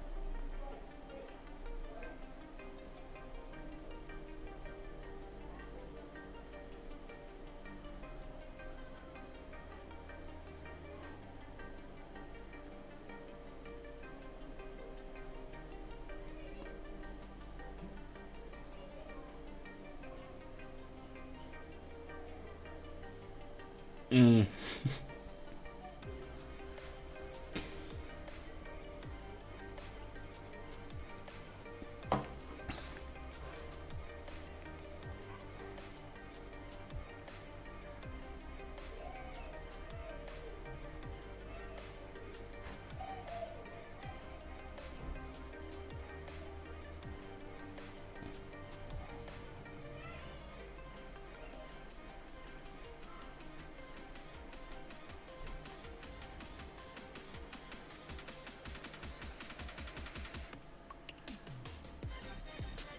Uh,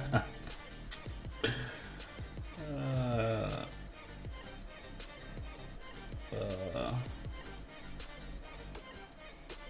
yeah, like I don't know what to say except check out this subreddit on your own. It's something else.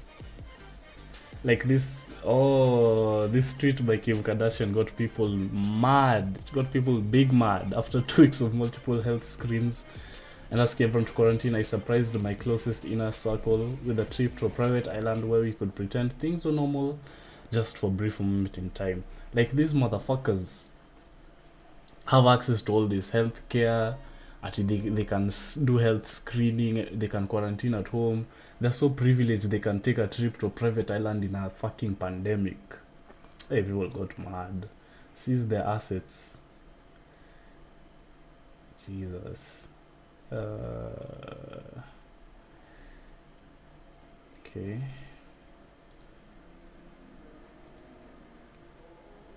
I guess that's it, man. Sharpen your guillotines. We are going to eat the rich very soon. That's all I can say. Yeah, but like I talked about this overconsumption of content, sensory overload. You're just flooded with all this. When you're just constantly daily flooded by all this stuff from Reddit, and then all this stuff on Twitter and all that traumatic stuff, it leads to a lot of this. Yeah. But like, let's end it on a good note, though. Let's end it on a good note. In terms of plans for this channel, I hit 100 subscribers. That was such a milestone for me. Thank you to everyone who subbed. I couldn't have made it without you, literally. I appreciate it, Maze. 100 subs is a milestone because what it did, it allowed me to have a custom link to my channel. So instead of it being youtube.com/c all these random characters, let me show you what it looks like now. Come on. I don't want to view it as a subscriber. I want to view it as... I'm actually not sure how you do that. Let's see. But that's like so weird. But I'm sure if I type in youtube.com/c/ Olympus, this one is the same page that comes up. I do, like, yeah, like you're allowed to get to do this, a custom link once you've hit 100 subs. So thank you, man. Thank you to everyone who's helped me so far. It's been amazing. It's only gonna get bigger from here. What else? What else? Like, yeah, all this stuff is stuff I'm looking forward to in the future. I was in talks with someone who can like help me do graphic design, but they got super busy, which I understand because they're also like doing it for someone else. Production quality, brand growth, like yeah, these are all things that I'm like looking forward to in the future. Like once I can start getting maybe some little money, I can upgrade this webcam so that it's a bit better quality than it is now. Maybe I can get like a hardware encoder so that it can help me like switch between scenes and mix audio, you know, volume levels, stuff like that. A better microphone, like a boom mic, you know, stuff like that. That's what I'm looking forward to. And I hope you guys will be here to see it. If I win, we all win, you know. Yeah, I think that's it. Ending on a positive note, binge listening to J. Cole and Jay-Z, a man of taste, a man of culture. Unasikiza nini? I was supposed to listen to Nani, this album by Joyner Lucas. Let's see, where is it? Will it be in my still listening? It's called Evolution. This album, yo, nimeisikiza. I think I've listened up to this one, track number 5. It is fire. Woo! Joyner Lucas was in his bag when he was making it. Nimesikiza only 5 tracks, and hiyo nile nilikuwa nasikiza tu kwa phone, like not really paying attention. I want to sit down and like listen to it with the headset when I'm like listening to the lyrics and appreciating all the artistry that went into it. This album is freaking good. It's good stuff.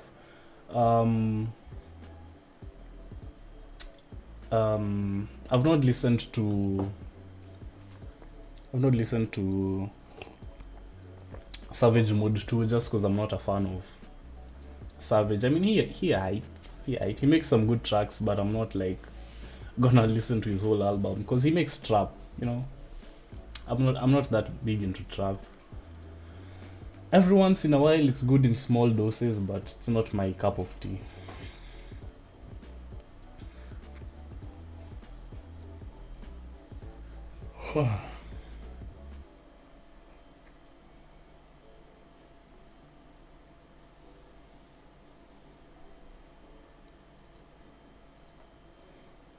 Cold discography on repeat. Legit. He doesn't have one bad song. You can listen to all his albums over and over.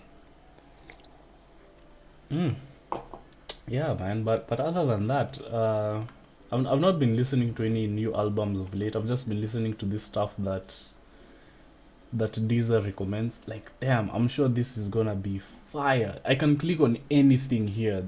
Deezer is so good with their algorithms. I could click on anything here and I would just jump to it. All of them would be bangers back to back to back. But like this one, I have to save it so that I listen to it later. It looks good. Yeah, man. I guess we can end it on there. What have you guys been listening to? What are your plans for the week? How have you found the stream? And then we call it. It's been 2 hours, nearly 30 minutes. It's been a long stream.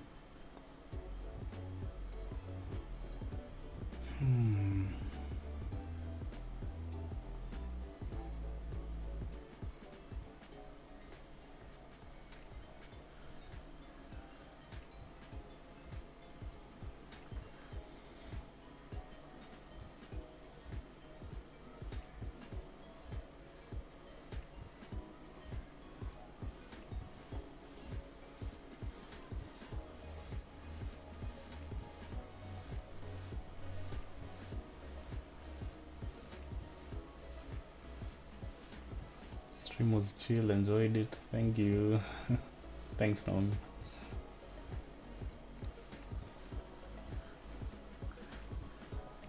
Man, I've run out of water. I think that's my cue. I'm going to end it on that note. Thank you so much. Thank you so very much to everyone who's tuned in. Thank you for all your thoughts, your contributions. They've helped the conversation flow along. I've had a lot of fun. I feel like I've got all that stuff off my chest. Now I'm a bit more relaxed. So thank you for lending your listening ear to me ranting about all this fact, the way this world is fucked up. It's been a blast. Guess I'll catch you in the next one.